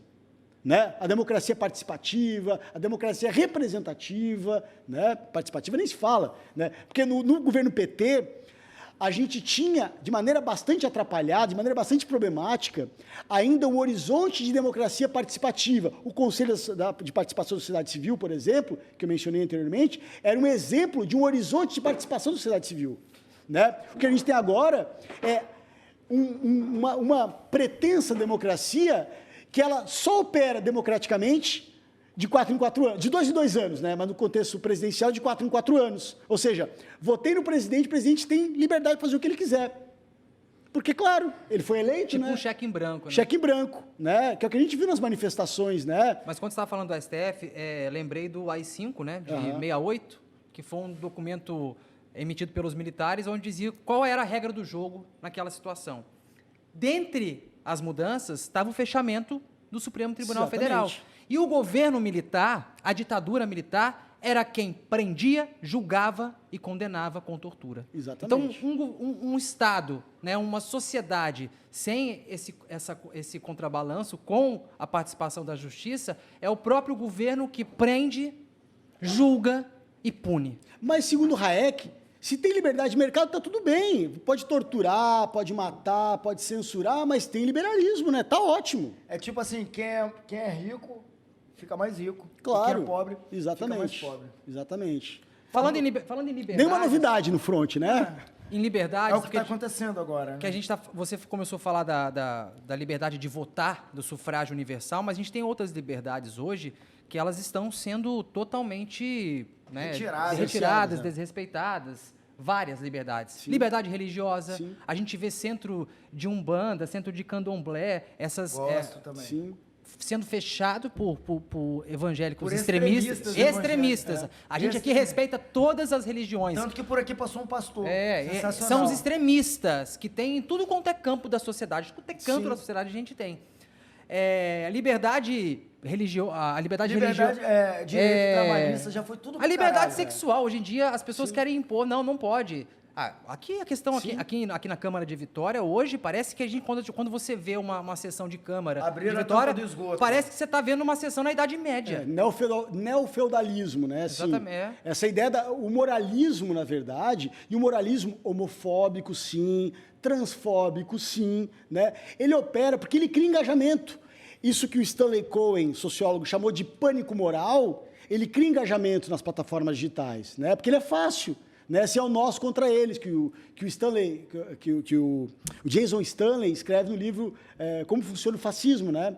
Ou seja, esse discurso de ódio contra eles, os comunistas e seus desdobramentos, e é curioso esses desdobramentos, né? Porque o comunista ele virou o ambientalista, ele virou o público LGBTQIA+, ele o cara virou... que leva comida para o morador de rua. Exatamente, por quê? Porque há uma leitura... que vai estabelecer uma contraposição. Nós, individualistas neoliberais, contra eles, coletivistas e intervencionistas. Então, vocês se lembram que aqui em Vitória estava circulando outdoor quem foi John Galt? Sim, eu lembro. Sabe quem foi John Galt? John Galt é o protagonista de um livro de uma autora libertária tive que dar um Google na época. chamada Ayn Rand, que escreveu o livro Revolta do Atlas, né? E ela tem um outro livro, que o título é A Virtude do Egoísmo. Porque para essa leitura libertária, você querer ajudar uma pessoa, ao querer ajudar uma pessoa e ao tentar ajudar uma pessoa, você está mais atrapalhando do que ajudando a pessoa. Então você tem que aderir ao individualismo radicalizado. Não dê esmola e ajude uma criança. Exato. Um exemplo do que você está falando é a galera que anda perseguindo, por exemplo, o padre Júlio Lancelotti. É o cara que está lá. Pô, o padre só faz o bem. Mano, o Schneider fala uma frase que é boa. Se o ser humano consegue... Ser humano não, né? Se o sujeito consegue bater no padre, metaforicamente falando, né? Mas perseguir o padre Júlio, o cara tá morto por dentro. Vocês viram que o MBL tentou fazer com ele, né? Sim. O MBL queria criar um cenário pra fuder com ele. Como se ele fosse pedófilo, intencionalmente. Você olha para aquele homem, dá vontade de dar um abraço nele. Não tem aquela cara de vô? Pablo, a gente estava falando aqui de democracia, Brasil que está fudido. Você pegou alguns exemplos, né? A França, lá o grande berço, né? A Revolução Francesa, e depois os Estados Unidos. Hoje, os Estados Unidos se vangloria de ser a maior democracia do mundo. É isso mesmo? Ou se não, qual é o país mais democrático que a gente deveria se espelhar? Isso depende muito, né? Porque assim, é difícil a gente comparar os países, porque os países têm histórias diferentes, né? Então as democracias são distintas porque os países têm tradições diferentes, né? Agora, embora se coloque esse lugar da democracia nos Estados Unidos, a gente vê que, se não é a força maior nos Estados Unidos, é o conservadorismo lá, tá? O conservadorismo, os Estados Unidos hoje figura como um dos países mais conservadores do planeta. Vide o trumpismo, né? Vide que o Trump foi eleito lá, né? E eleito também com a ajuda de empresas como o Facebook, que vendeu informações de mais de 80 milhões de seus usuários para serem utilizadas essas informações no sentido de beneficiar a vitória de Donald Trump. Ele foi eleito pela figura que ele era ou por estratégias sujas, como a deepfake? Eu estava vendo aqui na época uma postagem de uma manipulação de uma imagem do Obama. Ele foi eleito porque aqui o bolsonarista, ele não ganhou por ser quem ele é. Ele ganhou pelo antipetismo. O número de abstenções, voto no Lula foi gigantesco. Sim. E não era para esse camarada estar aí. Lá foi mais ou menos por isso, por ele ser ele, ou por estratégias e jogo sujo envolvendo o Facebook, envolvendo, até esqueci o outro nome lá, uma plataforma que estava sendo utilizada aqui, inclusive. Então, no caso dos Estados Unidos, o Brasil tem uma semelhança e muitas diferenças no caso dos Estados Unidos. No caso dos Estados Unidos, a plataforma Facebook foi utilizada para beneficiar a vitória do Donald Trump. Por quê?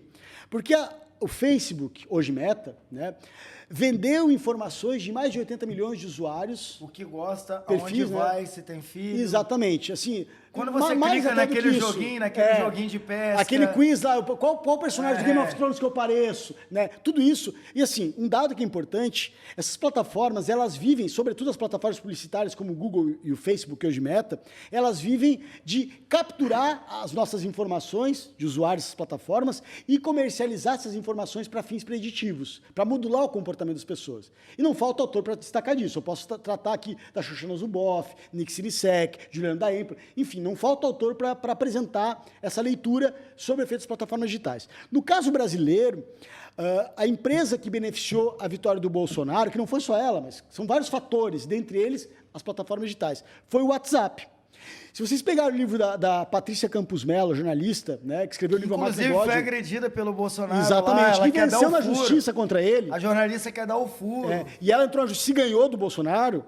O Bolsonaro perdeu na justiça. É uma das repórteres mais fodas de política do Brasil. Exatamente, professora, ela é pesquisadora na Universidade de Colômbia, né, enfim. Ela é foda. Ela escreveu o livro A Máquina do Ódio. Nesse livro, ela relata que o diretor do WhatsApp na América Latina, o Ben Supple, quando em um evento na Colômbia, em Medellín, né, no evento Gabô, Festival Gabriel Garcia Marques, ela estava participando desse evento, e ela escuta o diretor do WhatsApp na América Latina dizendo que, isso em 2019, dizendo o ano passado, portanto 2018, o WhatsApp estava muito preocupado com as eleições do Brasil. Por quê? Porque as pessoas no Brasil passaram a se informar pelo WhatsApp. A pessoa recebia informação, ela não consultava, não ia verificar a veracidade da informação. Exatamente. Né? Ou seja, era ilimitado o número de compartilhamentos, depois ela restringe para 5 compartilhamentos, né, para tentar evitar a circulação de fake news, mas já era tarde demais. Isso já havia... Né, e outro rolê dentro disso? Agora migraram para o Telegram. Telegram. Telegram, um posto. Exatamente. E uma coisa interessante é um processo que a gente poderia pensar em termos de uma transplataformização. Por quê? Aquele conteúdo do Brasil Paralelo que circula no YouTube é jogado nos grupos de WhatsApp para dar legitimidade aos discursos. E esses vídeos da Brasil Paralelo têm como referência os livros que o Olavo de Carvalho fez curadoria para uma enxurrada de editoras e rede editoras, que passou a convocar influenciadores digitais com milhares, centenas de milhares de seguidores ou milhões de seguidores, como, sei lá, Ernesto Lacombe, Rodrigo Constantino, Leda Nagli, Terça Livre, para criar... Nagli, cara, Leda Nagli, não, escuta, para criar livrarias virtuais e vender livros dessas editoras para alterar a percepção do povo brasileiro. E você falou do WhatsApp, e isso contou até com as operadoras, porque alguns planos que se tem, até mesmo a questão do quem coloca crédito, você consegue usar o WhatsApp mesmo sem ter crédito. Exato. Então você não consegue apurar para saber se vide aquilo é de Arleson fato Schneider. ou fake, mas você consegue Nesse livro da Patrícia Campos Mello, ela relata esse acontecimento na Índia com Modi, primeiro-ministro lá. O que ele faz? Ele cria tipo, um Bolsa Família que vende celular baratíssimo. E aí, da mesma forma que o Goebbels usou o rádio, essa é a analogia que a Patrícia Campos Mello traz. Toma o telefone aí, toma celular. E o celular já vem embaixado, o WhatsApp e o Facebook, já garantido o acesso a esta porra toda. Exatamente. E aí nisso se capilariza. E aí tem os... Ou seja, na Índia as mulheres... Os cyber-iodes, cyber-iodas, que são as figuras, a milícia digital do partido indiano, do Modi, do primeiro-ministro indiano, que passa a fazer que nem o Bolsonaro fez aqui com as milícias digitais. As indianas não têm nem dinheiro para comprar absorvente, que a questão do absorvente é uma treta da Índia pesada. A Índia é extremamente pobre. Mas tem cada um com seu telefone. Você vê. Então, você vê que é um processo semelhante. No caso dos Estados Unidos foi o Facebook, no caso do Brasil foi o WhatsApp, nas eleições. E o próprio WhatsApp reconheceu, o próprio Mark Zuckerberg, no Senado dos Estados Unidos, reconhece que vendeu, e vendeu essas informações para quem?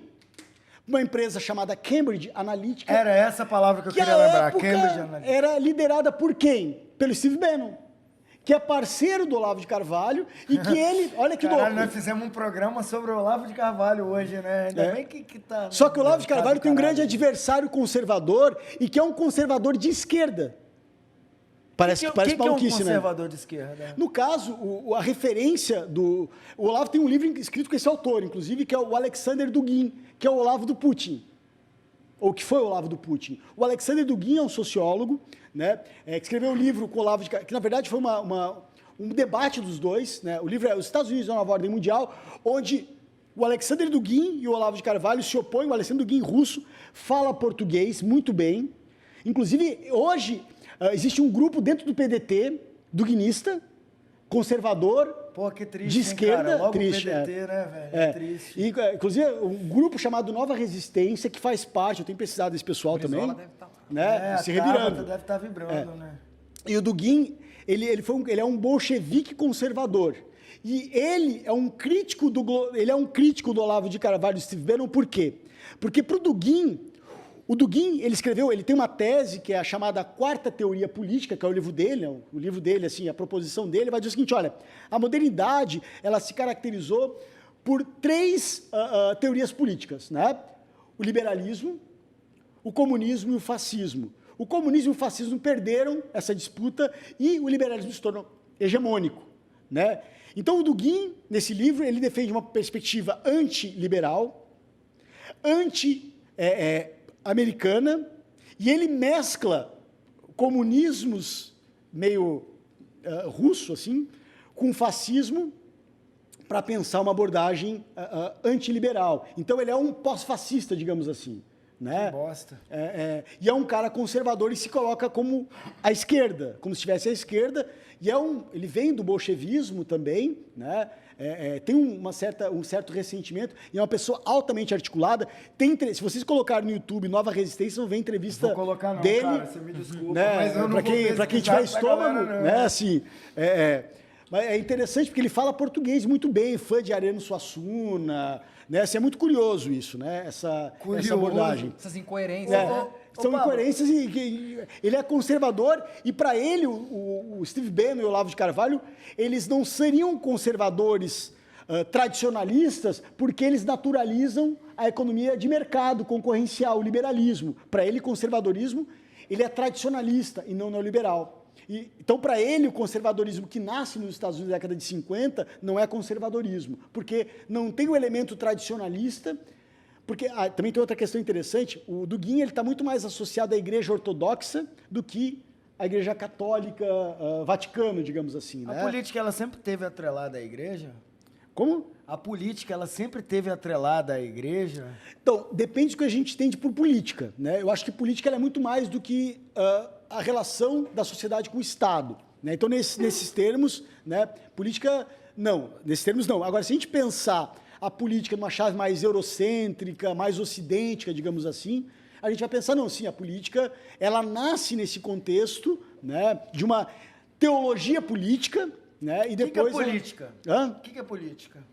Tem várias perspectivas para a gente pensar o que é política, né? Assim, a gente pode pensar em várias tradições, né? A gente aqui conversando, debatendo ideias, divergindo ideias, isso é política? Exatamente, né? Assim, a política ela perpassa, né, em alguma medida, relações de poder, né? Como qualquer interação social, presume-se relações de poder. Então a gente está, né, num diálogo, a gente está estabelecendo, né, uma conexão, e essa conexão, inevitavelmente, ela implica, né, em constituição de verdades, regime de verdades, compartilhamento disso ou não, né? E nessa seara, essa seara ela está implicada por uma perspectiva política, pensando política em uma dimensão mais ampla. Agora, a regra de condomínio é política. Sim, nessa perspectiva, sim, né? Nesse sentido, sim. Um compliance do emprego, né? Sim, exatamente. Né? Política, na verdade, a gente pode entender de uma perspectiva mais ampla, né, essa possibilidade de estabelecer relações de poder e de se afirmar nesse processo. Em cima dessa pergunta que você fez, acho que é E legal. aí se confunde com dominação, se confunde com poder. né? Porque hoje a discussão que a gente vê de forma rasa, de política, é a esquerda contra a direita. No imaginário da memória coletiva, né? Não é na memória coletiva, melhor dizendo. Vão chamar a gente de comunista pra caralho aqui, você tá ligado, Sim. né? Você tá sabendo disso aí. Que é a luta isso. do bem contra o mal, esquerda contra a direita, independente de quem assume esse papel de bem contra o mal. Só que esse extremismo todo, esse fla-flu todo, empurra cada vez a galera para os cantos. Exatamente. Se a esquerda tá aqui, a direita tá aqui, eu tenho um vácuo aqui, ninguém conversa, ninguém faz política. É o tal do Centrão. E é de uma forma geral. Que de centrão não tem nada, né? Isso que chamam de centrão, na verdade, é o direitão. Aqui, a última, né? a Só que a última- gente tem um extremo direitão, né? Assim, É a direita e tem a extrema. o centrão é direitão, na real, né? Você vai me dizer que Caiado sim. é centrão? Sim. Não, Você vai dizer que a ACM Neto é centrão? O que eu tô falando é uma discussão mesmo Amaro Neto. bem aberta. É direitão. Porque hoje a galera... Só que, claro, quando você está na extrema direita, tudo que você olha à esquerda é esquerda, né? Isso aí. Então, dessa perspectiva, se eu sou bolsonarista, eu olho para o Sérgio Moro, é esquerda. Eu olho para o Kim Kataguiri, é esquerda. Eu olho, Desgraça, né, eu assim, nem olho. Então, que é a ideia do Teatro das Tesouras, né? O que o Olavo de Carvalho fez foi o seguinte, deslocar o debate sobre democracia para a direita. Né? Se a gente tinha um debate sobre democracia que se amparava na Constituição de 88, a Constituição era referência de democracia, o que a gente tem agora é um deslocamento para o entendimento sobre democracia. Tanto é que a gente está chamando a direita de centrão. Então, mas você estava falando dessa Né? questão da individualidade aí do camarada. Agora, se a gente cada vez mais olhar para si próprio, olhar para o celular e ficar nos extremos, fudeu, não tem diálogo de jeito nenhum.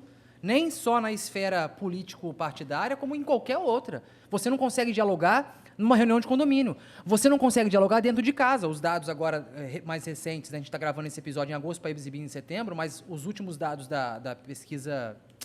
Datafolha mostra como que está aflorada as tretas familiares por conta disso. Então a gente está saindo aqui da política partidária em si para falar da treta em casa. Eu fui um, cara. E que eu nunca parei ouvi de falar trocar ideia disso. com parente.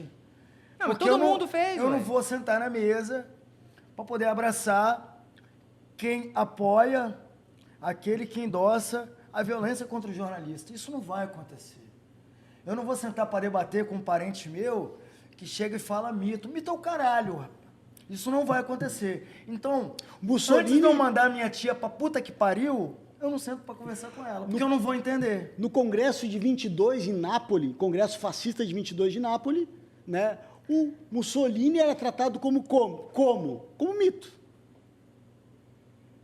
no Assim, cu do mito. as semelhanças, né, Roberto Alvim, né, fazendo cosplay de Goebbels, né, é mais do que evidente. Felipe G. Porra. Martins fazendo manifestação White Power. Peraí. Aquele negocinho, motociata. Né, assim, motocicleta. Peraí, a gente tá ali, assim, só não enxerga quem não Aquela quer. ali foi foda. Né, que só não enxerga quem não quer. Isso aí, claro, o chamado dog whistle politics, né? Ou seja, você dá o teu sinal para os seguidores, para a elite de quem te segue, né? Assim, quem vai entender a mensagem. Você toca O no gatilho leitinho, da pessoa, não é? Você toma um leitinho, né? Assim, na live de quinta, né? Você diz que é a luta do bem contra o mal, e claro que eu sou o bem, né? Óbvio que eu sou o bem. O mal é o comunista, né? Que é qualquer um que se opõe a mim. Ó, a gente não tá aqui para poder esculhambar ninguém, embora eu sou declaradamente contra o Bolsonaro, igual você falou. Não é Lula, é o caralho. Só não me amarro no Bolsonaro. Ele esteve aqui na Praça do Papa, inclusive no evento chamado Marcha para Jesus, que Que é uma baita da canalice, Primeiro, né? Você primeiro, se apropriar de um primeiro, evento religioso esse para filho fazer da política. puta, esse filho da puta, ele já chegou lá passando mal. E aí a gente foi entender por quê. Tava uns 40 graus aqui em Vitória, ele me chega com a blusa de frio preta aqui. Aí eu tirei uma foto, tinha uma outra blusa de frio. Ele tava com colete à prova de bala. É o primeiro presidente da história do Brasil, aí num evento populista, com colete à prova de bala. Eu sei que ele tava passando mal porque ele não falou 5 minutos. Quando ele abriu a boca, ele falou comunismo, bem contra o mal, aborto e droga. É isso. Esse último aí eu falei, epa, gosto. Então, quer dizer, é uma pessoa que não tem conteúdo nenhum para oferecer. Ele estava dialogando com um monte de gente. Era uma possibilidade de falar de segurança, de saúde, de um caralho. Mas o cara não apresentou uma proposta. E ele falava e todo mundo, mito, mito, mito. Ah, bicho, pô, pelo amor de Deus, cara, como é que eu vou sentar com um parente meu, abraçar, ei, meu sobrinho lindo? É o caralho, mano, não tem diálogo. E tem um outro aspecto que é o seguinte, né? Assim, Assim, a gente está falando de um perfil de eleitor que defende as pessoas andarem armadas, de um outro perfil de eleitor que defende que as pessoas andem desarmadas, né? Será que a pessoa petista, ou será que a pessoa anti-bolsonarista, como é o meu caso, você tem coragem de colar no teu carro, por exemplo, um adesivo fora Bolsonaro, um adesivo PT, um adesivo Ciro, vai? Será que você tem coragem? Tomar uma pedrada na rua? Peraí, então, assim, Não, a gente está foi falando bom em você ter termos falado diferentes. disso. A gente começou esse podcast em março. Eu e o Shinari trabalhamos na televisão até meados do ano passado. A gente saiu de diferentes formas, mas no meu caso, por exemplo, antes de eu sair da televisão, o que me motivou a sair mesmo e falar não dá mais para mim, foi a ameaça que eu recebi de bolsonaristas extremistas, porque tem eleitor do Bolsonaro que não é extremista. Também não posso mas colocar... foda-se claro. também, se Não, mas não é, extremista, pô. votou e tá essa porra toda aí. Mas, A culpa é sua. mas eu sei, mano, a gente tá falando de democracia. A culpa é de quem votou em branco. Ela diz que você pode votar em quem você quiser, mano. Por isso que a gente está fazendo isso aqui, para as pessoas entenderem por que elas estão votando. Mas naquele contexto, eu fui ameaçado. Aí eu não falo nem que é bolsonarista, o sujeito mesmo que não tem nada de ser humano, o cara cuspiu na minha cara. No mês onde a gente estava morrendo aí 30, 40 pessoas por dia de Covid aqui no estado, que foi abril, quando não tinha leito, não tinha nada. Naquele momento eu fiquei com medo. Porque a gente está falando aqui de democracia, Foi o trabalho comerciante? o trabalho dos jornalistas, por exemplo, ele é defendido na Constituição, Sim. né? A gente tem lá. Sim. Então, assim, É o eu estava ali. artigo 5º. Eu estava ali Como é que a gente pode falar em democracia sem imprensa sem liberdade de imprensa. Peraí, Então, eu abandonei o jornalismo de rua, o jornalismo convencional de reportagem, porque eu não estava tendo liberdade para poder noticiar. A verdade é essa. Se você não tava nem de um lado E nem assim, do outro. eu não estava indo do lado nem do outro, você entendeu? Porque eu tenho os meus valores que para mim são muito caros. Por exemplo, eu tive em Auschwitz. Eu coloquei a mão lá. Te acompanhei muito, inclusive. Então, aí eu tive em Auschwitz, eu vou apoiar uma pessoa que diz que aquilo lá não aconteceu? Sim. Não tem como. Não tem como. Mas só que ali, defender os direitos humanos está no Código de Ética do Jornalismo, não foi eu que escrevi. Sim. Então, nesse momento, eu nunca senti tanto medo de usar o microfone como eu sinto hoje. Não por estar aqui destilando ódio, mas poder estar colocando a minha opinião em algo que eu tenha estudado, que é algo que eu tenha vivenciado, que eu tenha Que você experimentado, acredita. que eu acredito. Então, por exemplo, ajudar o outro. Porra, a minha mãe era secretária de postinho, eu via ela resolvendo treta desde moleque. Então, quer dizer que ao tentar ajudar alguém na rua, eu sou comunista? Eu sou o lado mal do processo? Eu não consigo... Isso me assusta muito. Porque quando eu falo ele é o bem, ele é o mal, e eu estou dando arma, eu estou dando ódio, eu estou dando tudo, a treta... É uma mente infantilizada. Do limite, a gente está falando de uma mente infantilizada, que vê a realidade como um desenho de super-herói. Assim, existe nós, os mocinhos, aí a polícia, que é mocinho, né? Aí, se você questiona a atuação da polícia com veemência, que mata a gente sim, que tortura a gente sim, aí você está comprometendo a ordem, né? Não, a gente está querendo dizer o seguinte, olha, o policial não pode agir dessa forma, né? Mas é uma mente infantilizada, é a mente do mocinho e do bandido, né? E aí o mocinho tem que andar armado para conter o bandido, né? Que é a grande ameaça. Então, assim... isso não quer dizer que não existe criminalidade, sim, a gente tá falando, sim, acontece assalto, acontece homicídio, sim. Mas Agora, não deveria ser o Estado que deveria dar um respaldo para o cidadão se defender, ao invés do cidadão pegar uma arma de forma despreparada. em nome do cristianismo, inclusive, Em né? nome de Deus, você vai matar em nome de Deus. Você que acompanhou aqui a última vinda do Bolsonaro Esta aqui, porra eu tive lá, cara. assim, tive que imagina, falar. em nome de Deus a gente vai homenagear uma arma gigante. Peraí, Mano, tinha um monte de gente fazendo exatamente isso aí que que você tá Deus fazendo. é esse, velho? Que Deus é esse? Não, a arma apontada pra cima ainda, pro Não é céu. assim, que Deus é esse? Né? Talvez a arma apontada para cima para tirar em Deus. Pra ver se ele Pra cai e ele cair aparece no aqui, evento. exatamente. Né? Talvez seja por isso, né? Porque Então- assim, a leitura que eu tenho, né, sobre cristianismo, né, a lição de Jesus Cristo, foi uma lição de amorosidade. Pelo menos essa é a lição que eu aprendi de Jesus Cristo. Né? Era uma pessoa que estava do lado de quem? Estava do lado da prostituta à época, estava do lado daquelas pessoas que eram Do mendigo, rechaçadas da prostituta, da do sociedade. ladrão. Estava do lado de quem? Das minorias. De quem deveria se curvar a maioria, segundo o presidente, né? Mas teve um padre, eu fiz a mesma pergunta pro padre e pro pastor que sentou exatamente no mesmo lugar que você tá. Se hoje Cristo fosse vivo, ele seria crucificado por essa galera, meu irmão. A galera que abraça a ideia da família, da igreja. Pablo, a gente está há um mês aí do sufrágio, eu me amarro nessa palavra, das eleições. Menos de um mês, né? Menos de um mês. A gente vem de uns 5 anos complicados, né, cara? De perda de direito.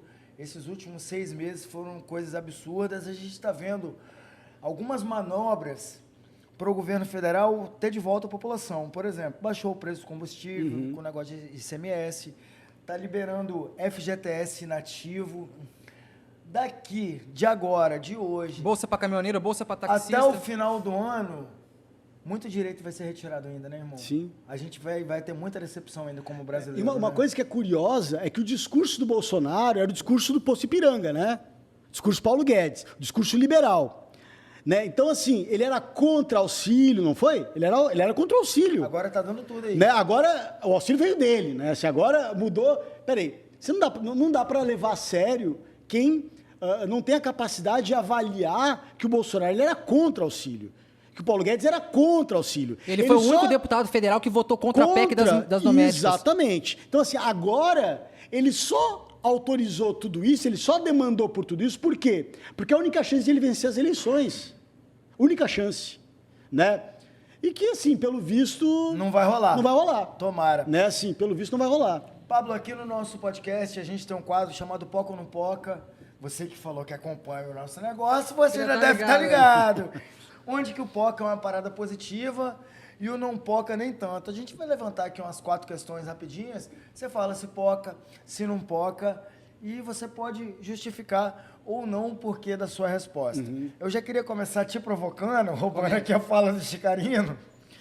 Quem defende o fechamento de instituições importantes como o STF, poca ou não poca e por quê? Não poca porque é um ditador, né? Está defendendo ditadura, né? Se a pessoa é um neoliberal hayekiano que vai defender uma ditadura com o livre mercado, para mim não poca. Para mim, assim, a ditadura ela é inaceitável em qualquer circunstância, né? Assim, seja de direita, de esquerda. Seja de direita e de esquerda. Ditadura é sempre um problema, né?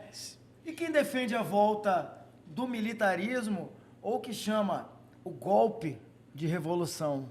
Poca ou não poca? Não poca, né? Não poca. Faltou aula, ou estudou na escola errada. Os amantes... Dia 7 agora, um monte de plaquinha. Intervenção militar já. Aí o cara tá passando na contramão, você já viu isso? O cara pedindo a intervenção no meio da rua e vem a polícia. Amigo, você tem que sair daqui. Ele começa... É uma intervenção militar, porra. E aí, puxa aí um pouco, não poca aí. Esses são os amantes do brilhante Ustra, né? Puta que é pariu. a referência que é o livro de cabeceira do presidente e que voltamos Foi ao citado Olavo de Carvalho. Olavo de Carvalho. Se você pegar o livro A Verdade Sufocada, o livro de cabeceira do presidente, o Olavo de Carvalho é o cara que vai apresentar o diagnóstico. Lá vocês vão encontrar o Ursal, por exemplo. Mas eu vou te falar o seguinte. O Ursal tá lá no brilhante Ustra. Esse livro pode estar na cabeceira, mas eu duvido que ele leu?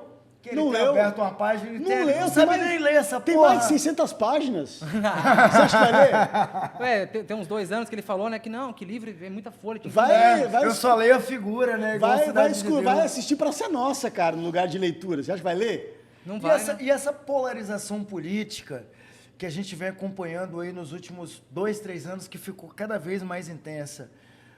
Parente deixando de falar com tio, com tia por causa de política.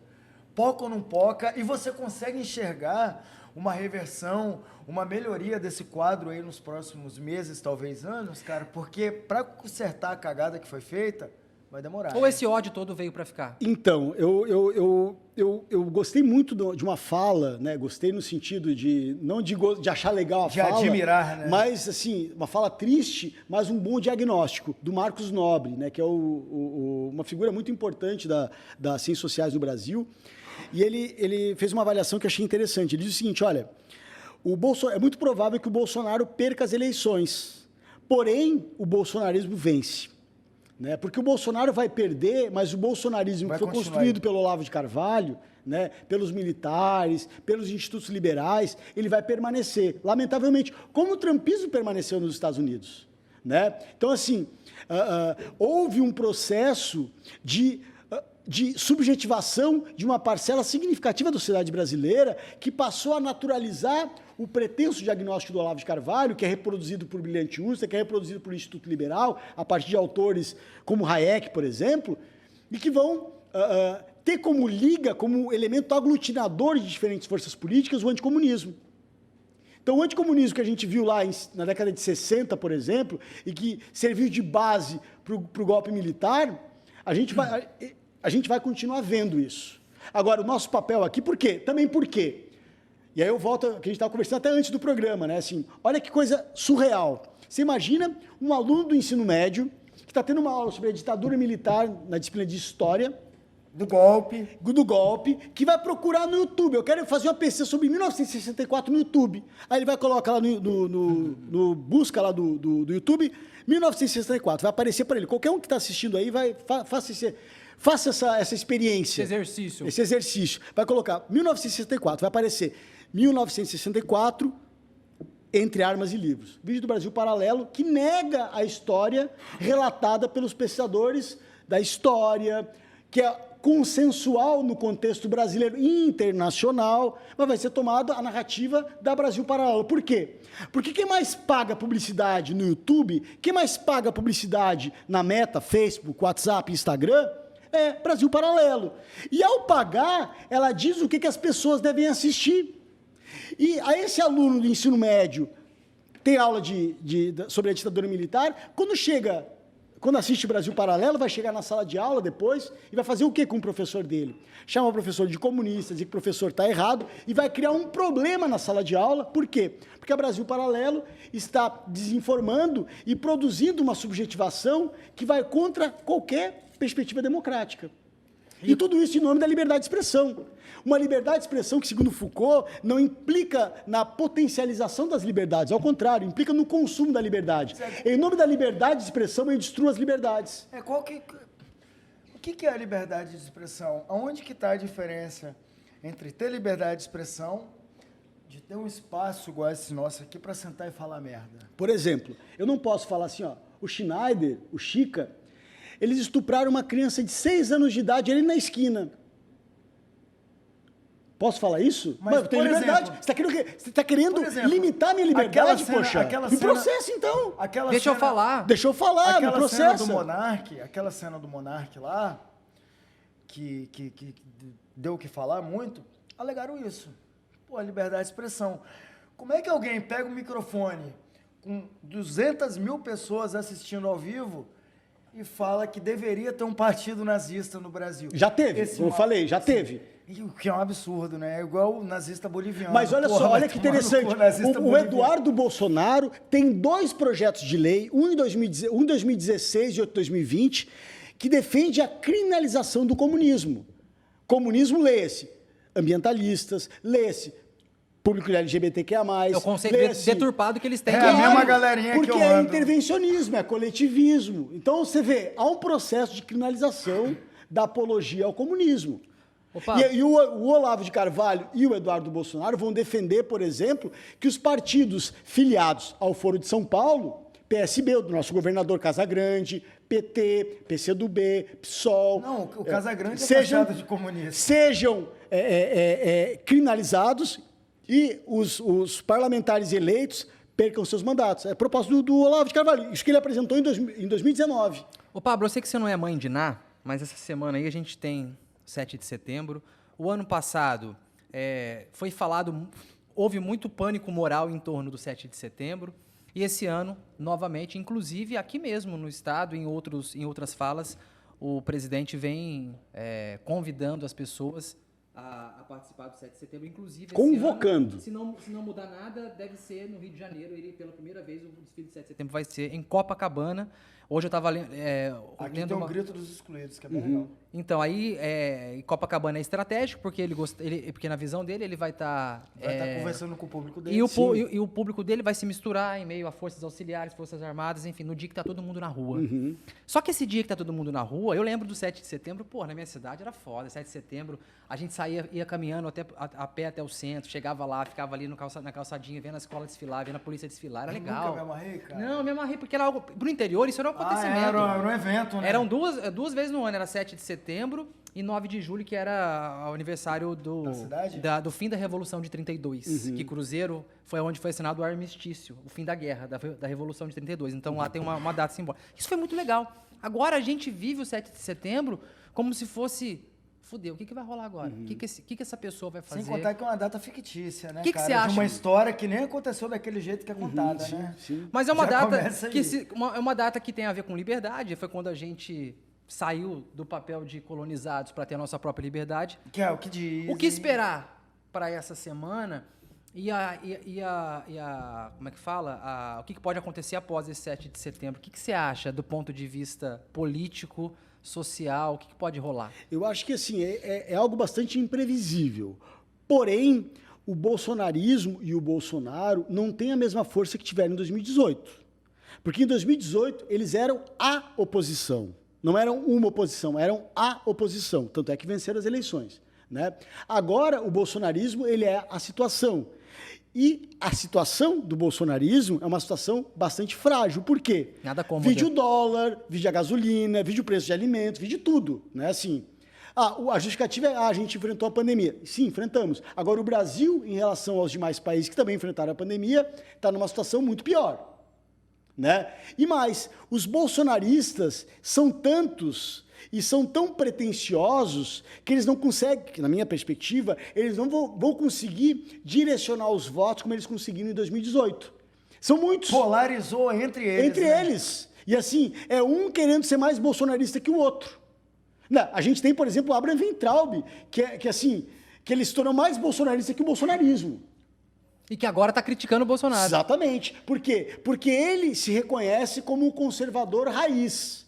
O que o Bolsonaro deixou de ser quando ele se associou ao Centrão, que era tudo que ele condenava. O problema dele não é o presidente estimular tortura e morte. Não. O problema dele é ele ter fechado com o Centrão. Exatamente, exatamente. Então, claro, porque para uma perspectiva bolsonarista, né, assim, e o Abraham Weintraub é o mais olavista, né?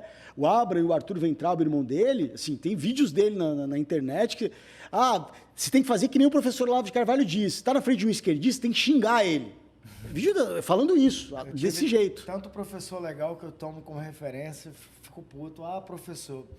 A gente já está encaminhando aqui já pro finalmente.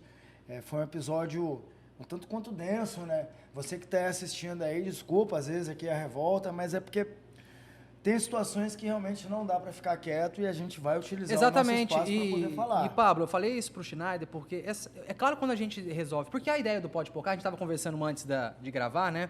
Que o Pablo também, queria que você falasse um pouco sobre isso do seu podcast, como é que vai ser, quando eu ia lança. puxar essa daí, porque foi um episódio tão denso, tão pesado, né? Mas necessário. Porém necessário. Porque a gente sabe, a gente conversa com bastante gente e como professor também, o Schneider como jornalista aí de quase 15 anos, né, cobrindo tudo quanto é treta que se possa imaginar.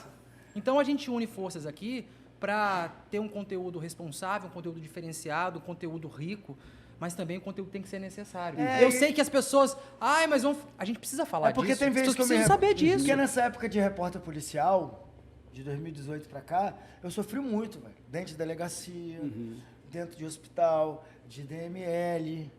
Pô, chegava imprensa, era Record, bicho, Edir Macedo, caralho. Eu era taxado de comunista por causa disso. Não era comunista como a Globo, eu era né? taxado de comunista por causa disso. Então, machuca muito. Não sou lulista, não sou petista, nada disso, eu nem gosto desse ista. Mas, Bolsonaro não dá. Pablo, então, eu queria finalizar falando de coisa boa, velho. Queria que você falasse de livro publicado, de projeto que está vindo aí, você está aqui com o seu parceiro aqui do lado. Vamos falar aí de perspectiva boa do futuro, sabendo que a nossa perspectiva política daqui até o final do ano, nós estamos tudo fodidos. Então, poxa, o Clécio Lemos e o Sérgio Prucoli, né, queridos amigos, a gente tem um projeto a gente está iniciando esse projeto, né, que é o Pirata Lab. Tá no forno. Tá no forno ainda, né? Temos inclusive o Diego, né, que produz vocês. Esse é bom, hein? Esse é bom. Puta, esse é foi bom. escolhido a dedo. Esse é bom. Esse é bom. Indicado esse é por vocês, o Chicarino que indicou, inclusive, né? Então, temos, assim, esse projeto, que é um projeto diferente do Pode Pocar, embora inspirado no Pode Pocar, né? Então, assim, a gente se inspirou muito em vocês, pela qualidade do trabalho de vocês, né? Que é um projeto que chama Pirata Lab, que é um podcast, onde a gente vai trazer um debate mais do campo político, da cultura também, né? Onde a gente vai trazer questões contemporâneas para serem debatidas, né? E uma vez por mês a gente tem uma entrevista também com esse viés. A né? partir de quando que a gente pode conferir esse conteúdo aí na íntegra para falar assim, porra, Pablo é foda mesmo? Esperamos que em setembro a gente comece já a desenvolver, né, que já esteja disponível, né, no YouTube, nas plataformas de modo geral. Você fala esse monte de autor igual você falou aqui? O meu papel no programa é um pouco esse, né? Assim, eu sou um pouco diferente do Clécio e do Prúcolo, porque a gente, cada um tem uma identidade no projeto. A minha identidade é um pouco ser o papagaio, mais acadêmico, o papagaio né? da bibliografia, assim, né? Se você falou aqui, porra, pelo menos aí uns 45 autores de 200 Não sei livros como é que ele diferentes. consegue ter a memória. Vamos fazer um outro episódio sobre memória. Porque como o é que ele cara é consegue pós-doutor, guardar? né, amigo? E não é decorar, porque é você ligar o autor ao conceito, Pra gente finalizar, desse caralhau de livro aí que você citou, porque, porra, eu conheço só uns 2 autores aí, o Foucault e o Proudhon. Embora assim, li Mali. Tá bem tá conhecendo entre os melhores aí, né? Então tá muito bem. Pra mim, pelo menos. Qual livro você indicaria dessa cacetada toda aí pro povo que tá assistindo a gente pra falar assim, porra, é mesmo, hein? Pablo é foda. Qual livro desses aí você falaria? Leia, meu irmão, leia. Pra entender Cara, democracia de uma forma mais clara, objetiva. Cara, são vários, na verdade, né? Sim, São você vai vários. falar 48 Para livros pensar aí. política, eu acho que Os Engenheiros do Caos, do Juliano da Empoli, é uma boa dica. O livro A Máquina do Ódio, da Patrícia Campos Mello, que a gente tratou aqui, é um bom livro. Política da Imagem, da Gisele Bugman, também é um bom livro. Né? O livro recém-publicado do Sérgio Amadeu Silveira, que é um dos maiores pesquisadores desse campo da sociologia digital. Colonialismo de Dados, é um excelente livro também. Tecnopolíticas da Vigilância, também, que é um outro baita livro. Tem muito material, porque assim, pensar política hoje, na minha perspectiva, implica em pensar tecnopolíticas, pensar política associada às plataformas digitais e à internet. Não tem como fugir mais disso, Não tem como fugir né? disso. Não tem. A gente não faz política como a gente fazia há 15 anos atrás, 20 anos atrás. Política hoje, ela perpassa uma dimensão plataformizada. Política é plataforma digital hoje. O Dilema das Redes é um documentário bom para entender Bom isso, documentário, né? excelente documentário. Dilema das Redes tem no Netflix, Dilema das Redes, Toma para um entender remedinho essa treta antes. toda. Inclusive- Como que essas novas tecnologias interferem na democracia. Inclusive, respondendo a pergunta com muito mais, de forma muito mais certeira, a pergunta que me foi feita pelo Schneider, pergunta um livro, A Era do Capitalismo de Vigilância, da Shoshana Zuboff, que é uma das protagonistas dos Dilemas da Rede. Não leia Olavo de Carvalho. Né? Ou leia para saber o que ele fala, né? Mas eu não tenho mais essa não, mano. Porque- Ah, não, eu vou não ler leio. pra poder falar Mas- que é ruim. Sério, quando eu tinha 15 anos, eu já sei que é uma bosta. Vamos pro finalmente? Vamos, embora. Pablo, porra, do caralho, nós já estamos aqui já 1h e 50 minutos conversando, passou voado. Nossa, pior que não. E você não beliscou nenhuma uva, Pois né, é, velho? vou pegar uma agora. E tem uma rosquinha ali do lado ainda. 2, que nós 3. ficamos na preocupação, o cara é vegano, não come bolinho de chuva, não toma leite. Chicarino me compra a porra do kiwi. Canta. Ó, o bichinho, chega Pô, o cara que para. me critica aqui, o que eu ia fazer um suco desse kiwi depois aí. pô. Pablo, obrigado, viu, meu irmão? Você é um cara foda, te conheci aí pelo Instagram, depois do Pode Pocar. Mano. Obrigado aí por ter feito esse deslocamento, ter vindo aqui pra esclarecer dúvidas, né, cara? Você é um cara que faz questão sempre de ressaltar o autor, o livro, pra poder mostrar que não está falando coisa aleatória. Exatamente, eu Não acho tá isso falando maravilhoso, bosta. porque da onde você tirou isso? Ele já fala e já diz de onde tirou para não ter treta. Fonte, Arial 12. Porra. É que a gente na academia é treinado para isso, né? Então, para eu falar alguma coisa, afirmar algo, eu tenho que citar minha fonte. Se eu não citar minha fonte, minha fala Não, mas tá meus alunos, fragilizada. eu aprendi isso com o Pablo. Aí eu ia pegar meus orientandos de TCC, já pegava assim, quem disse isso? Fonte. De onde veio isso? Fonte da minha cabeça. Você vai voltar aqui agora para Meus alunos estão acompanhando o episódio, sabem também que eu Pra acho poder eu sou falar chato. um Ai, meu assunto, Deus do céu. pra falar de um assunto que eu gosto bem mais. Droga. Mais fácil de conversar. Não que eu goste de droga. Ah, explica direitinho, Tinário. Mas discutir Até a gosta, temática. às vezes, né? Depois de tomar uma gelada, no momento de lazer. E- Mas para poder falar da política antidroga, essa política proibicionista, isso também não é democracia. O Estado não pode mandar nas suas escolhas. Sim. Do que você faz, ou do que você não faz, ou o que você deveria fazer, mas isso é um assunto para outra história. Pablito, obrigado, cara, pela sua presença aqui. Espero que você que nos acompanhou até agora aí pelas plataformas Tem de áudio e entendido, vídeo, né? tem entendido essa proposta, que é, não adianta, eu como jornalista, né, o Schneider também, a gente vai querer provocar reflexão, sim, que não é só, a gente, em nenhum momento, por mais que os episódios sejam leves, a gente não está aqui falando besteira, a gente fala de coisa que esse foi séria. um dos mais densos até agora, tá, velho? Pois é, a gente Depois fala de do forma padre. assunto sério, mas de forma leve. E não tem como, a gente precisa falar de democracia num momento tão conturbado Tem que falar como a mais do gente está Bolsonaro, vivendo. não tem como. Valeu, Pablito. É isso, China. Vai. Você que nos acompanhou até agora, muito obrigado pela sua audiência, pela sua paciência. Se inscreva no nosso canal, ativa o sininho. Você está ouvindo a gente no Spotify? Quer contribuir? Vai na rede social do Pode Pocar no Instagram, no Facebook, no Twitter, no TikTok. A gente tá em todas Da porra as toda. plataformas. Não gostou também? Vai aí, esculhamba a gente tá aqui para procurar melhorar sempre. É isso aí. Beijo, valeu, Pablito. Muito obrigado.